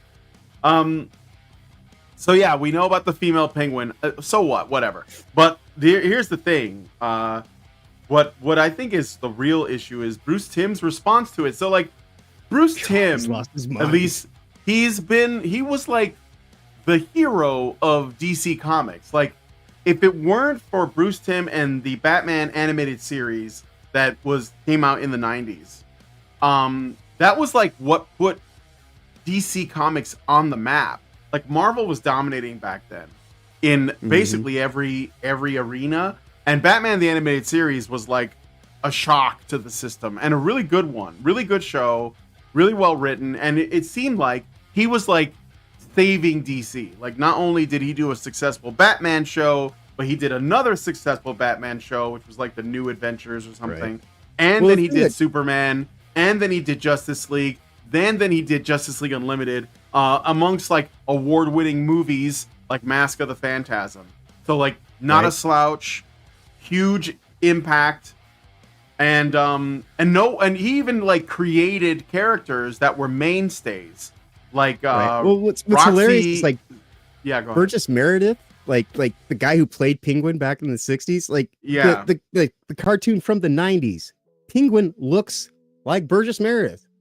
Yeah. You know, like clearly, like the character is now based around like it was. I think they changed him a little bit because wasn't he based on DeVito's portrayal originally? Yeah, it was kind of based on the movies. It's an amalgamation, but like the facial stuff, like, you know, like you can still see Burgess Meredith in the animation from the 1990s Batman cartoon, you know, and the like there's definitely an amalgamation of that and the Tim Burton aspect of it. But I mean, even looking at this tranny right here in a top hat, I can still see the actual Burgess Meredith. Is it a troon or is it just a woman? No. Okay, yeah. So he just made a female penguin. Okay, good. Yeah, yeah. It's a female penguin, but still. Yeah. Well, so why the female penguin? So this is what I wanted to get at. So according to showrunner Bruce Timm, the penguin was gender swapped for Batman Caped Crusader because both he and series executive producer James Tucker felt that The Dark Knight lacked good villains. Like, crazy. Batman probably has, okay, this is debatable, but I would argue that Batman has, like, he's tied with Spider-Man for the best rogues gallery in all of comics. Right. Well, that term rogues gallery exists because of Batman. Yes. Like, how can you sit there with a straight face and say Batman doesn't have good villains? Are you kidding me? Like, I mean, like, it's like, who believes this? Who believes this unironically that Batman doesn't have good villains? Really? like he's got among the best. I think I like Spider-Man's villains a little bit more. I'll be fair about that because I think that they're, you know, it's not just a bunch of people with various psychoses, but the Batman villains are great. Like they're really good. Like they're way up there. They're better than Green Lantern's villains. They're better than Flash's villains. They're better than Superman's villains. They're better than Wonder Woman's villains. Like they're just better than all of them. The most nuanced female villains. Absolutely. And male villains. Like they're well realized. Yeah, and Bruce Timm made them even better. Like they're psychologically driven, and so like they all have like these weird, specific kind of kinks and like, you know, just divots in their personality, and so like through those flaws, stories develop, and that's what makes good quality characters. So I don't know, like this is like a guy who's completely lost his goddamn mind. Yeah. So I'll read the quote again. I think that what's important is like the why. Because I but let's read the quote. Asked by the Academy's Christine Champagne as to why he made the choice to turn the penguin into a woman, Timm recalled, James and I were talking about the overview of the show, and we said one of the problems with Batman as he is there's a lack of good villains. You've got Catwoman, you've got Poison Ivy, you've got Harley Quinn. But it would be really good to have more female villains. And off the top of my head, I said, we never really could figure out exactly what to do with the penguin, what the gimmick for the penguin would be. What if we gender flip the penguin? End quote. So, okay, first of all, the penguin is a good character by itself. You don't have to change anything. And in fact, this is the thing that drives me crazy. Bruce Timm made, like, if you watch the original animated series episodes, every one of Batman's villains or rogues gallery, whenever they got their episode, they were all a significant challenge for Batman and in a unique way. The penguin's whole motif of birds was like alone. Do you remember the guy? Here's a great one. Do you remember the Clock King or the Clockwork King? And he was like he's like a little like D-list Batman villain. And they made an episode about him, and it was one of my favorite episodes is the Clockwork King. Because he's just some guy who knows what time it is. You know, like what's really interesting about this too is for as much as they want to piss and moan and bitch about the patriarchy, Penguin amplifies and personifies bureaucracy and patriarchal, like, you know, if you're gonna do like that stupid kind of like, if you're gonna read something into someone, that's the guy right there. He's got a monocle, got the top. He embodies elitism. It's like elitism. Yeah. And so like the one thing that they could have been like, oh look, we've got a give me on like something that we can go after, and like, you know, and then they completely just change it to something else that like these people don't even know how to reinforce their own arguments effectively. Mr. 0303, and that's who's what's like so hilarious about it. Yeah, Mr. 0303, who's like a big Batman fan, he says in the chat, Penguin's struggle was to be accepted in high society. They rejected him because he's ugly. In his own right, he is a very deep character. Yeah, one of my favorites that it became my favorite Batman villain from because of the series is Two-Face. So like and Harley Quinn, like literally Bruce Timm created that character. Right. Like, she didn't exist she didn't exist before the show, and she was immediately a fan favorite. I mean, granted, she's gone completely like to shit because of, you know, they turned 180 degrees from the initial thing that everybody responded to, and now it's just like, oh. Well, she's no longer fun. Now she's like making statements. So she was fun before. That was what we liked about comedians are supposed to make jokes, not be jokes. Yeah. So let's see. That's more of it. Interjecting with his own recollection, the aforementioned Tucker further noted, when he said maybe we can gender flip Penguin, I just got this flood of ideas. I was thinking of Marlene Dietrich in her tuxedo and Cabaret the musical and the art form of Cabaret, and I just started drawing. I instantly got a flood of ideas. Also, I was thinking a little bit of Harvey Fierstein and Hairspray and Divine. It was just like I knew instantly what it could be. That was the mission statement for the show in general, to do something that harkened back to the original, but flip it. We've seen live action animated versions of Batman on TV. So they are going for man in drag because Harvey Fierstein was. And that's what I mean. Like it is a troon, but not. You know, that's why I say, yeah, no, I see Penguin here. Like they're doing everything but calling it trans, but it's trans. Mm-hmm. Yeah. Yes. So they're doing, okay, let me see this a little bit more. So yeah, there's just people giving their opinions on this. So that's what he said. And there's plenty of great female characters. I even, like, it really annoys me that I even have to say that, because I think anyone who follows Batman knows, you know, Catwoman, Poison Ivy, Harley Quinn, Roxy Rocket.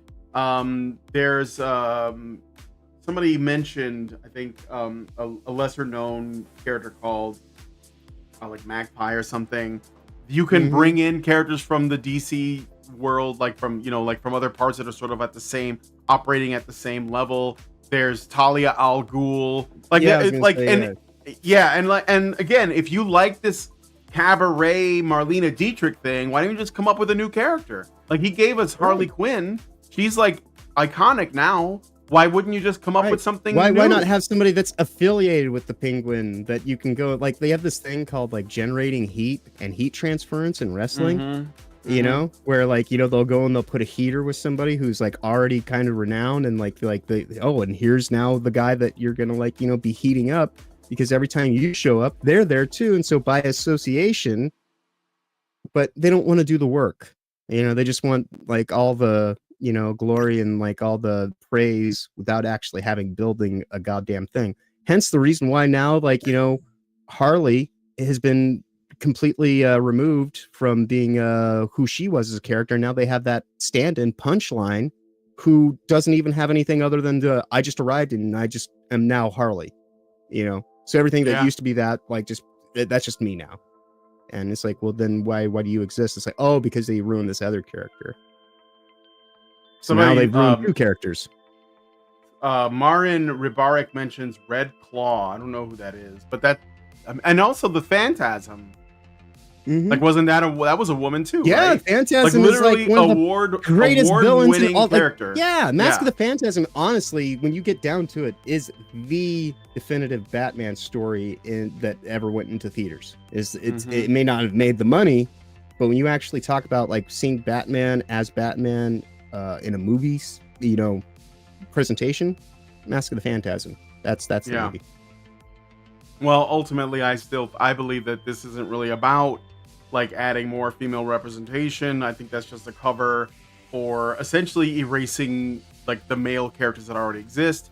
And that's just how it starts. Like, because if you do it to Penguin, okay, it's not like Penguin has a massive, like, devoted, hardcore fan base. Like Bane is probably a little bit more popular with people who like the Rogues Gallery, Two-Face, the Joker, even the Riddler.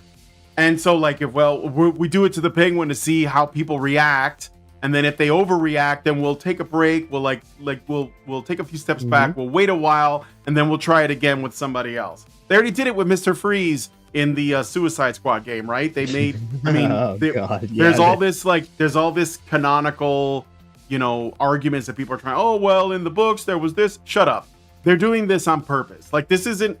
You can't, like, people alter the canon in the original comic books because the comic books are always changing because they have to be constantly written. But if people stop respecting the canon as a history, because like when you're put in charge of a book line in comics, okay, it's not your property. You still have to honor what came before. You're a steward. Yeah, you are a steward, exactly. You're a steward of the property. It's not your building. Yes, right. You don't get to just change everything. Make sure people don't do graffiti or vandalism. Yes. Or get inside and fuck the thing up really bad. That's like your whole purpose. And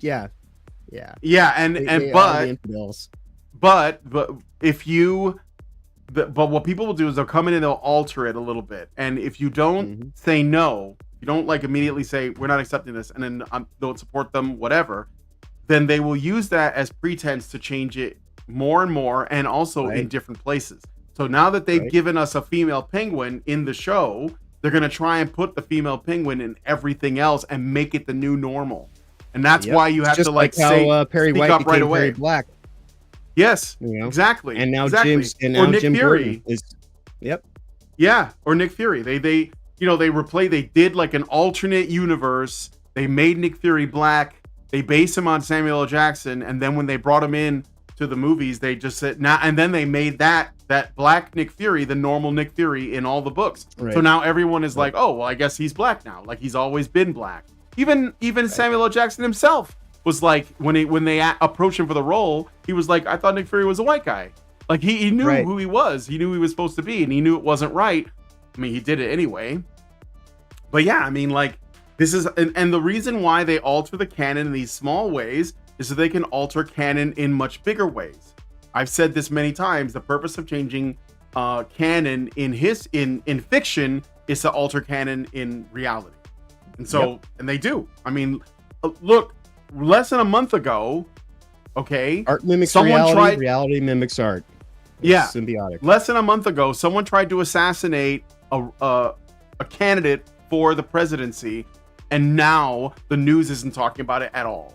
Right. And they're still try to pass it off as being an AI generated stunt. Yeah, they've tried to say that. They tried to say that, oh, he fell because of a loud noise. Like, they're not addressing it at all. They're just, they're doing their best to rewrite history so that people forget. Yep. So yeah, that's the reason for this. Oh yeah, I know that I'm making links that may not make sense. Like, what does Trump's assassination attempt have to do with that's what this a show is female about, penguin? Is to let people know what we see at the surface level of pop culture today has more to do with 30 years ago and 30 years from now than it does in the last 30 days. And that's what we would all be, wise to actually learn, that a lot of the stuff that we're ever in the moment experiencing has so much forethought put into that moment, and so much that it wants to have come out of that moment, that the moment itself is just the vessel for the opportunity. And that's why we have to be aware to break the prism that they're trying to project over what's actually taking place. So yeah, no, it's totally, and it may seem like we're making like these wide kind of like, how are you cherry picking that and getting that from that? And it's like, because I just understand that you just observe the patterns. And as somebody who was in art school, they tell you reinforce everything. You know, because it's only through the reinforcement that people actually get saturated, and that's why they do this whole thing on concepts like narrative design. And so that becomes the whole focus of the game. Everything that you say, think, and do in the game still has to refer back to the narrative design. And so it's quite literally the message in action. Yep. All right, let's move on to another story. Give it like we're getting close to the end here, so we're gonna do like short stories, and give a quick thoughts on that. Hits. Yeah, quick little hits. So here we got. This is from Fandom Pulse. John Delarose. Shout out to John Delarose. He set up a Substack for his Fandom Pulse. This is probably because the main website is like covered in ads. So this is a little bit more manageable. So yeah, if you want to follow his Substack, Fandom Pulse, you can find it. Just go to his YouTube channel, John Delarose. But anyway, he says Glasgow Worldcon bans its own leaders as the science fiction establishment continues to decline. Worldcon in Glasgow has been a complete cluster with some odd bannings happening with Hugo Award admin Dave McCarthy and Vice Chair Ben Yallow. So this is a literature sort of science fiction convention where you write, science fiction basically. And look, oh yeah, pink hair right there. That's how you know. And this guy's got purple hair. Great. Worldcon has seen its share of controversies in recent years as the social justice mob now controls this aging and dwindling subsection of science fiction fandom has gotten to the point where they're gatekeeping so many people they're creating their own death spiral. Now in a bizarre move, the Glasgow Worldcon has banned last year's vice chair and Hugo Award administrator while clout chasers brag about their being removed. The controversies with Worldcon started with the Hugo Awards in the mid-2010s when the woke decided to give awards for identity politics, signaling in fiction rather than quality. It came to a peak when the poem titled "If You Were a Dinosaur, My Love" won the award for best short story, even though it was some strange erotic fantasy about the author's fetishes rather than any kind of story proper. Reddit fiction. So, I get you. It's Tumblr in the real world. Tumblristas have taken over. Yep. What I was gonna say about this is that I did do an interview with this group of science fiction writers who were more, I guess, on the conservative side, just not woke. And they got the label the sad puppies, and they were hated by these people. And I also remember the Hugo Awards trying to ban I think it was like there was an award that was given and it had the bust of H.P. Lovecraft. I might be remembering this wrong, but I remember them denouncing H.P. Lovecraft and changing the award because H.P. Lovecraft, to them they raised, he was racist and all this stuff. So we can't honor him because we live in the time of where everything is current, including people who died 100 years ago and whatever they believed back then. So, anyway, in 2018, Worldcon banned the editor-in-chief of Fandom Pulse, John Delarose. This is the guy who wrote this article. He's writing about himself, okay. After he expressed safety concerns from death threats that he was getting from people surrounding the science fiction fandom, the site decided to libel Delarose as a racist bully and subsequently lost a lawsuit. But let me see it was an artist. I'm going to get to the more recent thing that happened because right. Delarose is they changed it to the spaceship. I think it used to be like a bust of H.P. Lovecraft, but spaceship's kind of phallic. Yeah, a little bit. Yeah. They're probably okay with that, with though. Tentacle porn, let's keep it. Let's keep. What do you mean a real woman? Okay, so let's see. The thing. I'm gonna get to this. Dave McCarthy. So, I'm gonna let you do this. I'll be right back. I gotta use the rest of the liquid. Do it. Okay, so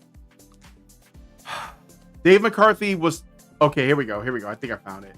In 2023, Worldcon came under fire for being in Chengdu, China, despite human rights violations in the country, which caused a lot of people to pause their attendance. It became mired in more controversy as the Chinese government sunk its tendrils into the Hugo Awards, disqualifying different works from the ballot by fiat.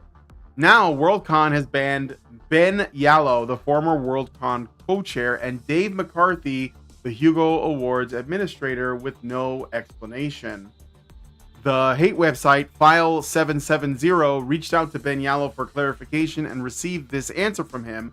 I was told by the Glasgow committee that they would not permit me to attend the convention in person. I had all of the monies that I had paid returned to me. It came from the vice chair. I did not ask for an explanation since I accept that it's within the power we grant to Worldcon committees. Dave McCarthy was told, quote, this was done without explanation or any prior contact on this topic, and questions about it were not answered. Worldcon, seeming to be concerned about libel laws after the horrendous loss in the past, simply said, quote, the convention's formal response is as follows. Glasgow 2024, a Worldcon for our futures, believes in and respects everyone's right to privacy.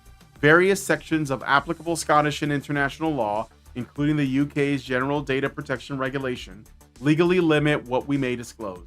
To maintain our commitment to individual privacy and confidentiality, we cannot discuss any person's membership status or attendance. These bans are under dubious circumstances and shows Worldcons learn nothing by ostracizing portions of fandom, as they've now taken to eating their own and making the circle ever smaller of aging fans who wonder what happened to the glory days of science fiction. So supposedly there were a couple of people who were very prominent members of this group that were banned because they're ideologically incompatible with the new ruling class, the new people in charge of the Hugo Awards. Seems like that link that I sent you right before we started. Which I think we'll go into that one. Oh, the Python bans. Yeah, I want to do that one on the weekend show because it Let's do that one on Saturday. We're talking about yeah, because it's same kind of deal where it really is about ideologies. Yes, for sure. Okay, so one more quick one we're gonna look at. I picked for you. This is our weird science segment. So I'm gonna let you tell me about this. Right. So, I mean, just like, I'll give a TLDR on it in just the sense that, so I believe in, as people know by now, I believe in multifaceted state of reality. I believe in, like that we are kind of in this weird time loop that is being convoluted onto us, exploited by the parasites that wish to have life extension technology. And their way of doing that involves very weird science that goes beyond our understanding or comprehension or anything like that. But here we are in 2024 dealing with, a battle over time and space. And so what this article is basically saying is that they have finally, for the first time in their bending of quantum space crystals, they're now actually getting them to physically manifest at room temperature, which is basically saying that they're creating time gates. And so like this is a very small step, for humanity, a bit giant step for mankind. That's what we're dealing with. Is like this is the creation of the teleporter for Star Trek, and so this is how it starts. And so like that's all this is just me just posting a milestone marker of where we're at, because as I've said before, we live in fiction. Our present day reality is more science fiction than it is anything else, because all the scientific facts and technologies that we built up over time were taken from fictional concepts and ideas and things that go beyond the natural order of things. And so we are very much caught up in this, high-end demonic technology, bleeding edge sorcery of now. And and we do get interesting things from like this show. We couldn't do this show without these things. Yeah. But our intention is to help actually give people more of an opportunity to kind of like look into these things themselves and think about them, rather than just, this is what you should think about it.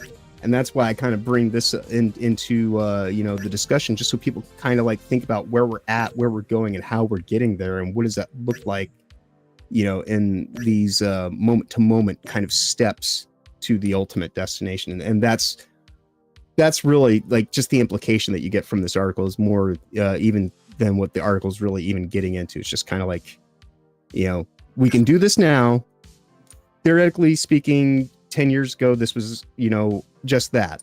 And now it is a physical, we are doing it. And we're going to keep building on this and keep building on this and make those, moments of time longer, or those, concentrations of time crystal density more, pronounced and manifested to, larger degrees. And so that's what I mean. Is like, they're building a time teleporter, So that's good to know, right? Like, we should actually be aware of that. Like, this is what they're working on. Yeah. Yeah. When you wonder why it is that you can't buy your groceries the way that you used to, it's because all of our money and resources are going to this kind of stuff. That's what's really important to reality. For the parasites at the top that want things, they don't give a shit about you just being able to like feed yourself and like have a livelihood. No, like that's an obstacle. Like we're getting in the way of their resources to create these amazing kind of manifestations of technology, and they're just wanting technology to propagate itself now because we don't do it as precise as the machines do. But I think that in and of itself is it's that whole idea of a copy becomes more smudged over time. What we were saying about diminishing a video game by turning it back into a movie property, and it loses something, and that's losing a dimension. Right. And I think that's ultimately what's going to happen with a lot of this scientific research technology. Is it's going to become more mechanized and automated, and the humanity behind it will completely cease to be a focus, and that will reinforce what it's ultimately about, which is the life extension technology at the cost of our humanity. Yeah. So, well, yeah, that's my weird science moment. I'm going to reject it. But I mean, not what you're saying, but like the right. As an individual, we should reject it, but we should also be aware that there's, this is the, this is what they're doing. The play that's being made. Yeah. Yeah. All right. So that was super interesting, and we will bring you more of these little things, as we do more shows. I want to like try and format it so it's like we cover some stories, we talk about culture. Yeah, I'm not wrapping it up yet because we're gonna look at some memes. Okay.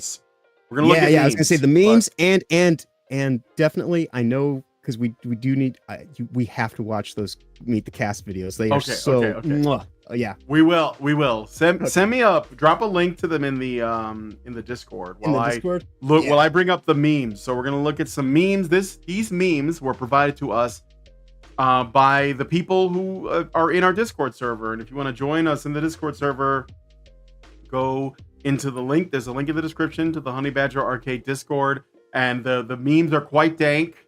They get pretty dank in there, and so make sure that you're wearing the appropriate attire for that. And we're gonna share some of those right now, and so you guys could get a sense of like the tone of the people in here. So this one, me and the boys after ship posting from the UK. Yes, it's time for a meme review. Indeed. This one is pretty funny. I dig it. Thank you for that. We're all in prison, but we're together, and that's what matters. We have each other. Right. This one was pretty funny to me. Just because of what it says about PC Gamer. So PC Gamer made a tweet. I don't know if this counts as a meme, but I just think it's funny. Every penis in Assassin's Creed Odyssey rated. But don't sexualize women, please. Don't sexualize the women. And the Critical Drinker says, "Why do you still exist?" Well, it's because we put up with them. I don't know. They also get a lot of government funding. So here's another one. This one's kind of like you have to like know your deep lore to get this one. But here's Susan. Now you guys know Susan Wojcicki passed away recently, struggling with a bout of cancer. And so here she is in hell, and she's like, "What's going on? Where am I?" And a voice says, "Hello, Susan. I've been waiting for you. Let's have a little chat, girl to girl." And this is, what was her name? Do you remember the YouTube shooter? The woman who made these weird, like, creepy exercise videos? Yeah. And it was a few years ago. And she went to the YouTube headquarters like armed, planning to kill people. Nothing happened. I think she was stopped immediately, but pretty funny. Because she was killed too, basically. Yeah. Because that's one of the things like that they used to promote the reason why they were doing all the stuff they were doing. Yeah. God, I knew her name earlier today, and I'm it's like. It kind of screams of kind of like a psyop, you know. Yeah. All right. Let me see. Did you say? Oh yeah, you sent it. Good. All right. Let's look at a couple more. So this one has a little kitty, and he's on a train, and it says, "Be the reason they want to report you to HR, but also be the reason they're too afraid to report you to HR."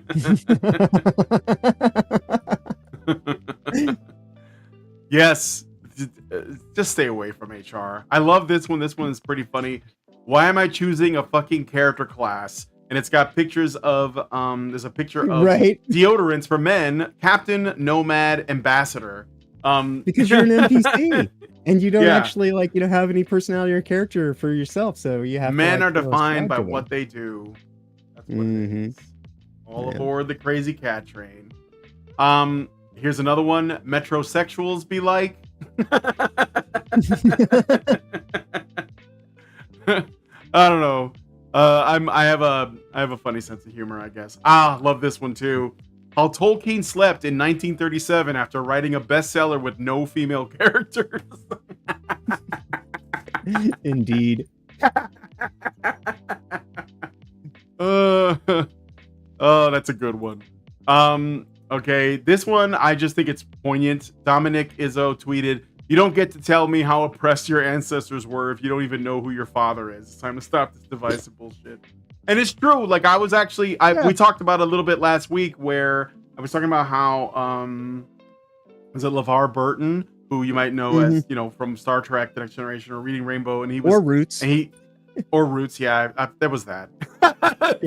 And he was talking about like how he learned that he has an ancestor that fought in the Civil War on the side of the Confederacy, and it wasn't even that long ago. Like, it was like a great grandfather, and it blew his mind. And I was like, yeah, it's probably helpful that we know where we actually come from instead of like this abstraction of, oh, I was an oppressed minority because I was told by this, again, gay race communist. So. But yeah, if you don't know who your father is, you can't tell me about your ancestors because you don't know who they are. So there you go. Yeah, here's a good one. Complaining about unrealistic depictions of women in video games. Right. Oh God, yeah. Yeah. As I've said many times, it's not the years of the mileage, and those bitches been rode fucking hard. Okay. Well, yes. Well, I don't know, man. I think that they've always looked like that. But the one on the left... Right. Well, I just mean rode hard by life, That's no woman, man. That's not a woman, baby. But anyway, yeah, so thank you for feminists for... I love this, too, because they got these illustrations made of them. Very flattering. Very flattering. Speaking of which, this, I think there's a little bit, like, I don't know if this needs a lot of explanation, but I think you may have seen this around where... The UK police were speaking to the public, and they were escorted by several gentlemen. Do you see like which one of these? Yeah, no, this meme is on point and a half. Yeah. How similar are these things? Yeah, some dark humor. Yeah, a little bit. just something to look at. I don't know if you see any parallels, but all right. JD Vance is weird, says these people. Right. Again. Pretty good. Pretty good. Source. Yes. Consider the source for sure. This is an older one, but I wanted to share it because it's sort of relevant anyway. So there was the Independent Amelie director says no to sequel because Paris is ugly now. Do you guys know that? I don't think you could make this movie today is essentially what it says. Right. And then lastly, we have this because of the Olympics. I it's kind of perfect. I don't know. Kind of perfect. All right, let's look at the Quantic Dream thing. Yes. Here we go. Opening it in. I would do them in the order of the one that looks like Kim Bel-Air,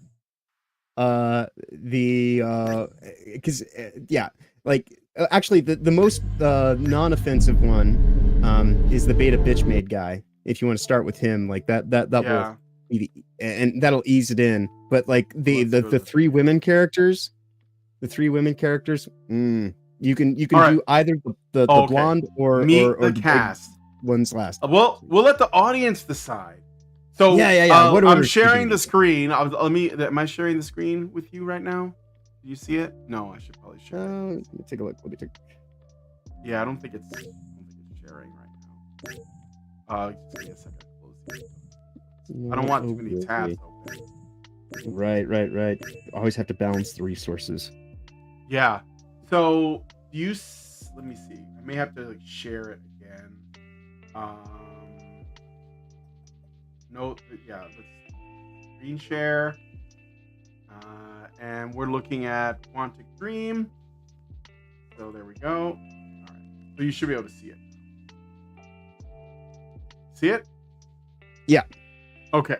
All right. So I'm gonna let you guys decide which one of these do you want me to look at. Do you want to see meet the cast of Dustborn? Celeste. Who else we're looking at? Sophia Ingar. Yep. Yeah, the Celeste and the Sophia ones. Those ones are probably the best. Those are those are peak 2024. Norwegian says do it from least cringe to most. Yeah, I would start with the dude, then Kim Bel-Air. Oh, yeah. Okay. And then we'll start with this dude over here. Kim Bel-Air, the dude, the beta bitch made, and then like the Kim Bel-Air stand-in, and then either the last two. You can do either the last two in either order, because those ones are that's the special. So all right. So let's play this one. So this guy is the least cringe, and of course it's the guy that's the least cringe. But let's play. My name is Jay Rincon, and I play Theo in Dustborn. Can you hear that? Okay. Oh yeah. Theo is a software engineer that is caught in this dystopian world, and he joins up with this band of misfits and takes on the role of leader, boss, confidant to the main character Pax. I love Theo's passion, and I love his story. All my family's back home. No partner, no pets, no loose threads. Oh, so he's Latino? Okay, I was wondering, like, what box does this guy check? Okay, yeah, so. It was a long con for you. 10 years undercover with the Puritans. The process of finding Theo's voice was somewhat of kind of a complicated one. He's from Mexico. I have Mexican heritage in my family, so it's very, very close to home. But it's okay. Look, if you have to say I have Mexican heritage in my family, you must not have that much. Not that much. Yeah, it's probably not that much. Also, trying to find the accuracy between the accent. I mean, it's like Elizabeth Warren, like right, right. This is where he starts. Speaking of Elizabeth Warren, yeah. Trying to find the accuracy between the accent and the experience that he's had living in America at this point. I believe spending quality time with you guys in some classic video games. I think beyond the accent, though, the characteristics of being gentle and soft and therapeutic. We tried to keep him in a nice, gentle, comforting place. Oh yeah, so like a harmless. He's a safe space, beta male. Yeah, he's like the man, bitch made. But he's like he's not. Yeah, of course. You gotta fight that toxic masculinity. Especially as a Latino, because you know us Latinos just are gotta passionate. nip it right in the butt. That's right, because he's too fiery, you know. Yeah. He would be. Hot-blooded Latino guys are dangerous. We need this one to be castrated, essentially. So we could never get too aggressive or rough or harsh on the voice, and I think that's how we found Theo's voice, and I really love the place that we landed. We feminized him. With all that bass out. None of that, oh my God. Problematic testosterone. Make sure I drank soy lattes the entire time I recorded. It's kind of cringe to listen to voice actors pretend like their job is like so sophisticated. You know, we had to find his voice. What do you mean you found his voice? You just do a voice. Dude, like what? You know how you find your voice? You adjust your fucking mic. Yeah, you just. Like, I found my voice by just making sure I had my levels correct and got the static out. Hey, what do you know? This is my voice. All right, is Kim Bel-Air next? Yeah, Kim So Bell, Dominique yes, Tipper. Okay. Yep. Let's see. Yep. Pax She's the character. lead. Hello, my name is Dominique Tipper, and I am playing Pax in Dustborn.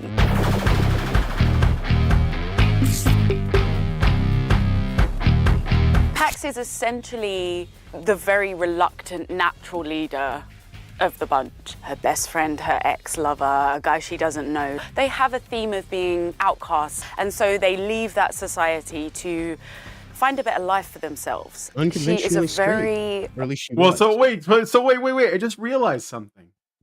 This game is literally, I'm moving to Canada if Trump gets in office. The game. Right. You know what? Dude. Just go to Nova Scotia then. Like, that's what it is. We're running because we're just so different and no one understands us. You know, we're Handmaid's Tale's coming to get me. Oh my God. Yeah, the Project 2025 is essentially what we're up against. It's so scary, guys. This is I'm moving to Canada, the game, which allows people to claim they're going to go to Canada just like they did in 2016 and 2020.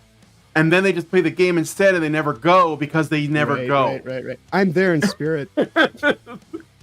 I identify with Nova Scotia. Yeah. All right, let's they should call this game Dustbin, not Dustborn. Right. Dustbin of history. Yeah. Okay, okay.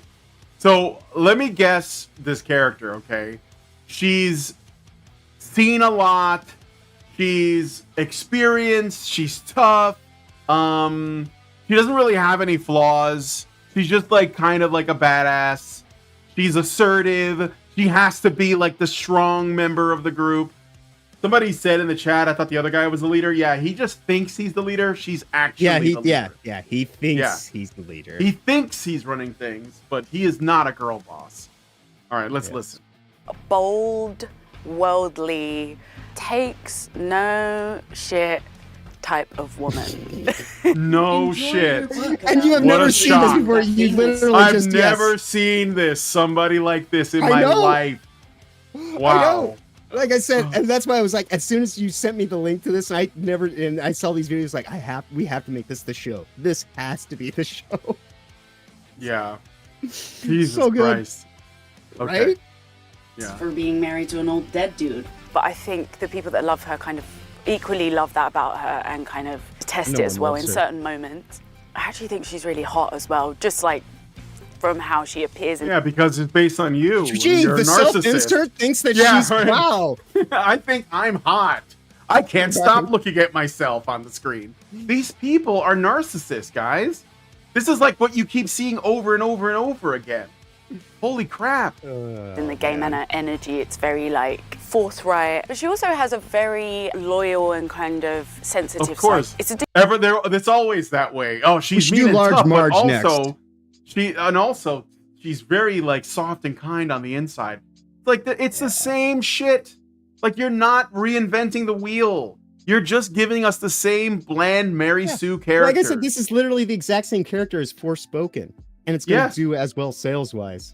She can be quirky and funny, but also tough and mean, and she doesn't put up with shit from people. I've never heard this character concept before. Right? Anyway. Do with the fact that she couldn't really look after the people that she wanted to look after. So there is a very loyal and loving side of Pax that we see in peaks throughout the game. Basically, she is able to manipulate with her voice. He has no respect for you. She is able to... Oh, immediately putting this dude on blast. Like, let's go back a little bit, because I want to see... Yep. These are cops, so they're bad people already, because they're cops, and they're also white. But then the man is worse, because he's a man. So this is why she's, like, standing up for the woman, even though the woman is also bad. But she's not as bad as the man. Once you understand the power dynamics, everything falls into place.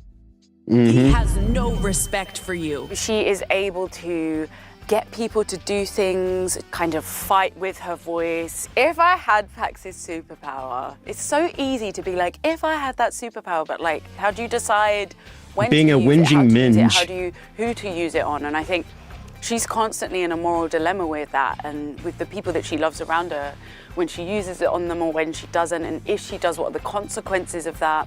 But I like to think I would use it for liberation. I bet you'd like to think that. I bet you'd like to think that. But yet, look what you're actually being tasked to do, you useful idiot. Oh my god. I'd like to think. I'd like to think. Liberation. Yeah, but right. But what you're actually doing is, I think that she would. Your mechanization of the machine. Right. But I'm just saying, like, she'd like to think that, obviously. But her whole purpose of being in this very instance is to not speak truth to power, but to be the quote-unquote truth from the power. Like, this is the cell job. You're the smokescreen, you dumbass. Yeah, go ahead and think whatever you think about yourself. Yeah. I'm gonna play the last bit again, but I will say that it's interesting that the gameplay revolves. You play as Pax in the game, so this woman is who you play. She's the primary. She's the main character, and you are using your words to control people. That's like what it is. You're using your words to control people, and essentially her superpower is nagging. That's that's what her superpower is. A whinging ninja. Yep. Consequences of that. But I like to think I would use it for liberation, not just for myself, but for people that need it. And if you don't listen to her, she'll hit you with a baseball bat, because that's how you negotiate. Yeah. When it comes down to it. Okay, you want the and then yes, we'll do her. Yes, Large Marge. Hi, I'm Safia Ingar, and I play Sai. There's one more. Oh yeah, there is one more, but this one she's interesting, and then the last one's just the cherry on top. This is the mother load. This is she's the most literally. SJW you think, yeah, but of course. Yes. Of course, yeah. I mean, she's got the bull ring nose and everything, but just it gets better. Oh, okay. Oh, her superpower is hardening and super strength. She has traces of vitiligo all over her skin, and that is indicative of her hardening ability, and it sort of spreads across her body when she feels angry or distressed, or when she's powering up, which is really, really cool. And she's also Pax's. I have a vitiligo as a superpower. Hey, remember when vitiligo was almost unheard of and it was super rare, and now it's in all the video games? Why is it in all the video games? Why is it in Baldur's Gate 3? Why? What is this? What's the next thing? What about if somebody has like a, I don't know, chronic hemorrhoids? Are we gonna have to like put that in the gameplay? I guess we just have to figure out what the next debilitating disease from Pfizer. What if somebody has like is, and then we have to find and once we will normalize that, and not only normalize it, but like amplify it as being the thing that you want. Yeah, it's such a. But I'm just saying, it seems an obscure pick. Yeah, it's corruption. It's an obscure pick.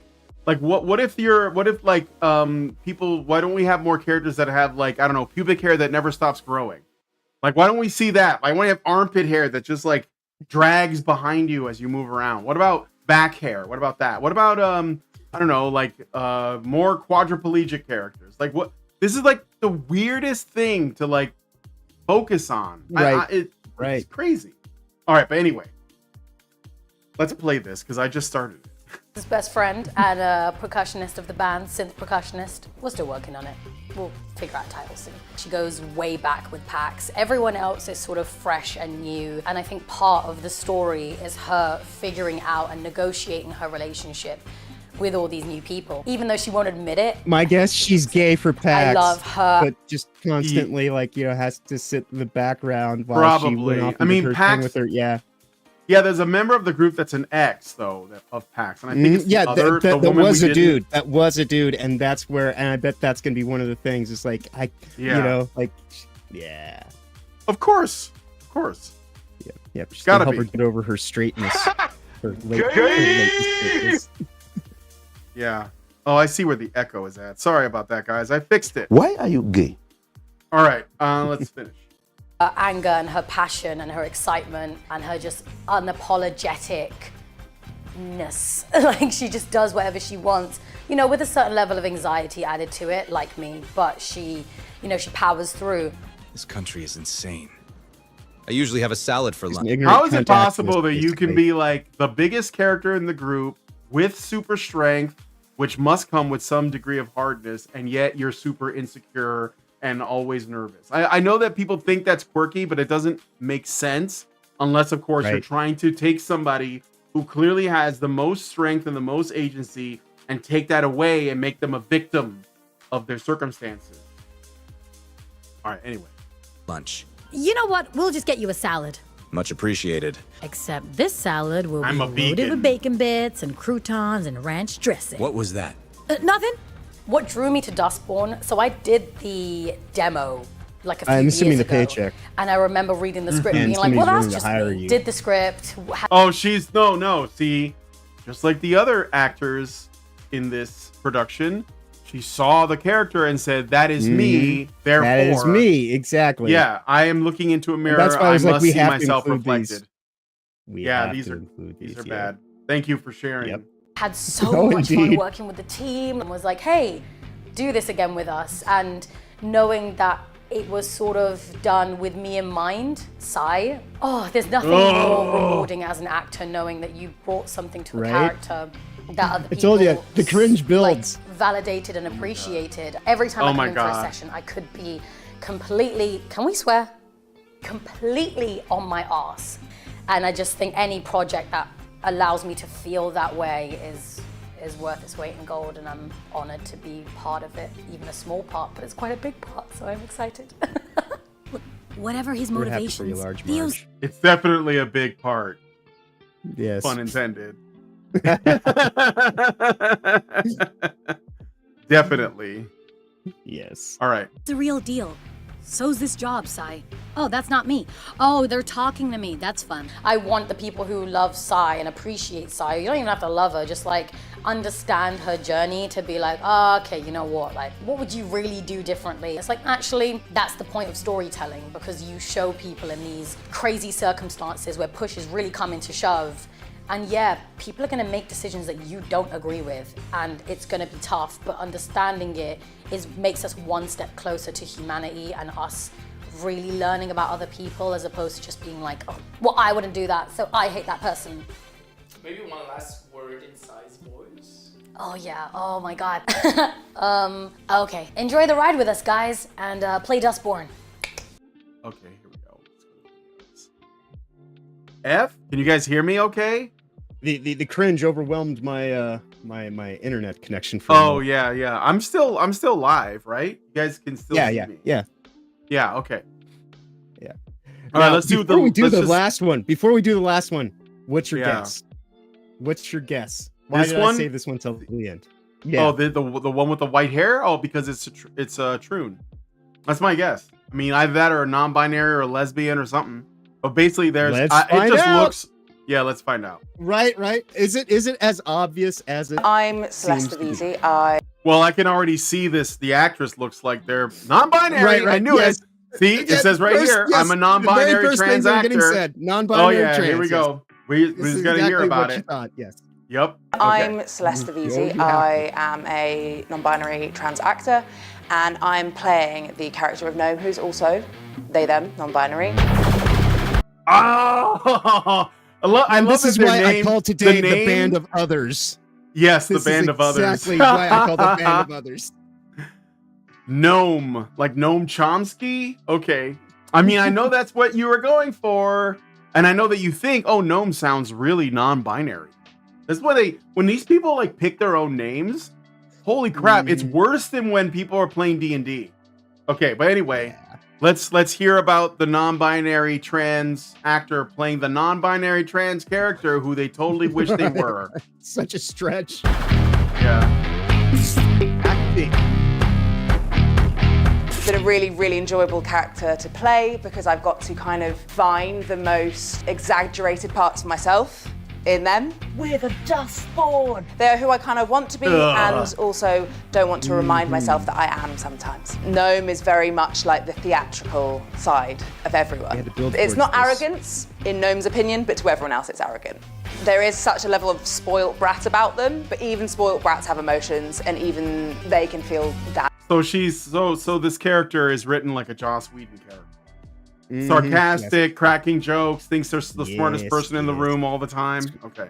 Yep. That means overly like in your face. Yeah.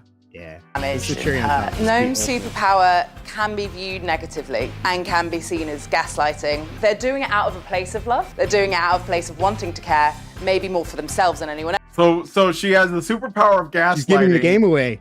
She's giving the game away. Right? Don't look too closely at this. It's just a story, guys. Wow, these characters are not good. No, these are not good and the cast goes out of their way to explain to you exactly in a shorter time frame than we just did every reason why you shouldn't buy this game.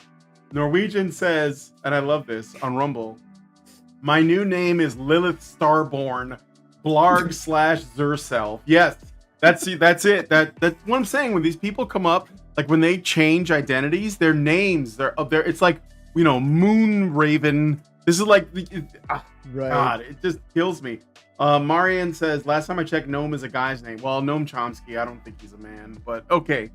Maybe that's been like, I get what you're saying, but these people, they're weird and they call us weird. Else. It's a very sociable power and it's very manipulative, sometimes in a good way, sometimes in a bad way. Gnome, keep her calm. What's good? What's manipulative in a good way? What does that mean? What is that? My voice. The message, you know, and especially with their relationship with Pax, you can see how it can be negative and positive. I think Theo is very much more like a big brother figure. I think they look up to him. With Sai, it's much more on the same wavelength of kind of humor and playfulness, but also like banging heads at each other. With Pax, it's the most complicated. Obviously, playing Pax, you get to decide whether or not they're right for each other, and it's nice that you get to see how that works for them and how it doesn't work, so and how it's part of everyone's relationships. Is, will Kim Bel-Air hook up with or not? That's your story. Is she going to go with like the dude and continue her heteronormative what the fucks?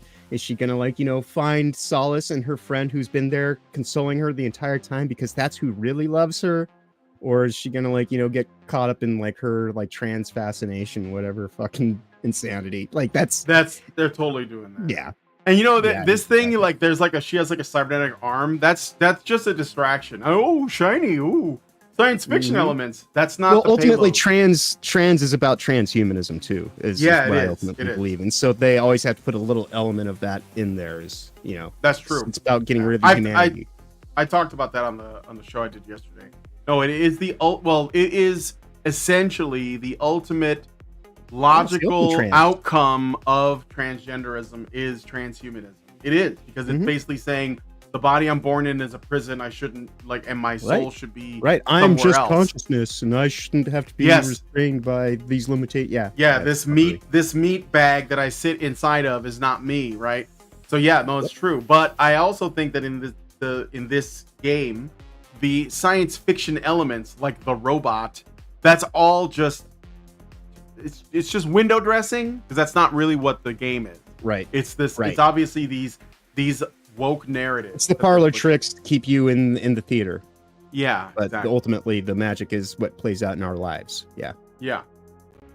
Whether or not it is a superpower they have, or it's just a lack of communication. I want players to feel it's so storyline based that I want people to feel connected to it, to emotionally actually involve themselves in it, rather than thinking of winning a game. It's more like experiencing it and maybe finding friendship in these characters where the players might not otherwise have. So don't play games, guys. Experience them. Remember, I talked about this too, that people are trying to turn games into experiences, and that they've been using. And it's not about you having fun as a gamer. It's about you experiencing the message of the, you know, And so it's like, well, what does this? So you're not even making this for me. You're making this for yourself and subjecting me to it. Yeah. Like they just come right out and say it now, you know, because that's like their NPC thought bots will go along with it. And that's what we're here to, throw static in the way of, and kind of try to disentangle and create some clarity, because it's that's obvious what's really going on. So I think that's good. We covered a lot. I mean, that show went over. but it's fine. But I think it was necessary because there was just a lot to do through this one thing. Yeah. I mean, this one thing came out of nowhere, but it does have a lot. Like, this is exactly what the woke mind virus is it tries to get by as as passively as possible without being seen, and then it's just there and you're just supposed to accept it. But we caught it with a week to go, so yeah, like now it's on your radar. Share this far and wide in terms of like how asinine and stupid and silly it is, so we can all start having a really good laugh starting next week. Yeah. Well, I look forward to not playing the game, so Right? we'll see it. I'm really looking forward to not playing it. I am interested in seeing how bad it falters though, and falls flat on its face. Yeah. All right, so I guess we're gonna wrap it up there. So, we're just gonna wrap it up there because I got to the show today. Thanks for the memeries, and give us your thoughts on this. Well, basically everything we talked about, the Quantic Dream game. Did you know about Dustborn? Is this your first time experiencing the experience? Welcome to the cringe. Dustborn. Don't think of it as a game. Stop trying to win things. Just We're break dance like nobody is looking. Everybody. Yeah, just break dance like nobody's looking. So thanks guys for coming on the show. Thank you, John, for joining me on this. Always. If you guys, and if you guys like this video, please hit like, subscribe if you're not already subscribed, hit the bell for notifications, leave me a comment, let me know what you guys think about what we discussed on the show today. And also, I'm going to be I'm hoping that I'll be able to do a show on Thursday with Mentis Wave and Airplay. And John, if you can make it, so and if so, that'd be cool. Otherwise, it's all right. And if I don't see you then, I'll see you Saturday. Thank you guys so much for coming on today's episode of The Week in Culture, and we will talk to you all in the next video. Have a good night, everybody. With the glass ceiling broken, all the oppressed groups shall prosper, especially the most oppressed group of all, gamers. I want people in the industry to be a little bit louder about people being mean to other people, and maybe say it's not a good thing. Yeah. Maybe say we don't want you around if you're going to be a cunt. Yeah. And hateful. And that the games industry is diverse naturally. Not because anyone's making them be diverse, because the world is diverse, you stupid motherfucker. And if you have a problem with that, come fight me. Physically. Bitch. Has anyone taken you up on that yet? No, because they're all pussies. Yep. Down here, salt is a way of life. Obviously, the environment down here is all salt. The ceiling's salt, the floor is salt, the walls are salt, and to an extent, the air is salt. And you breathe that in, and you can constantly taste the salt.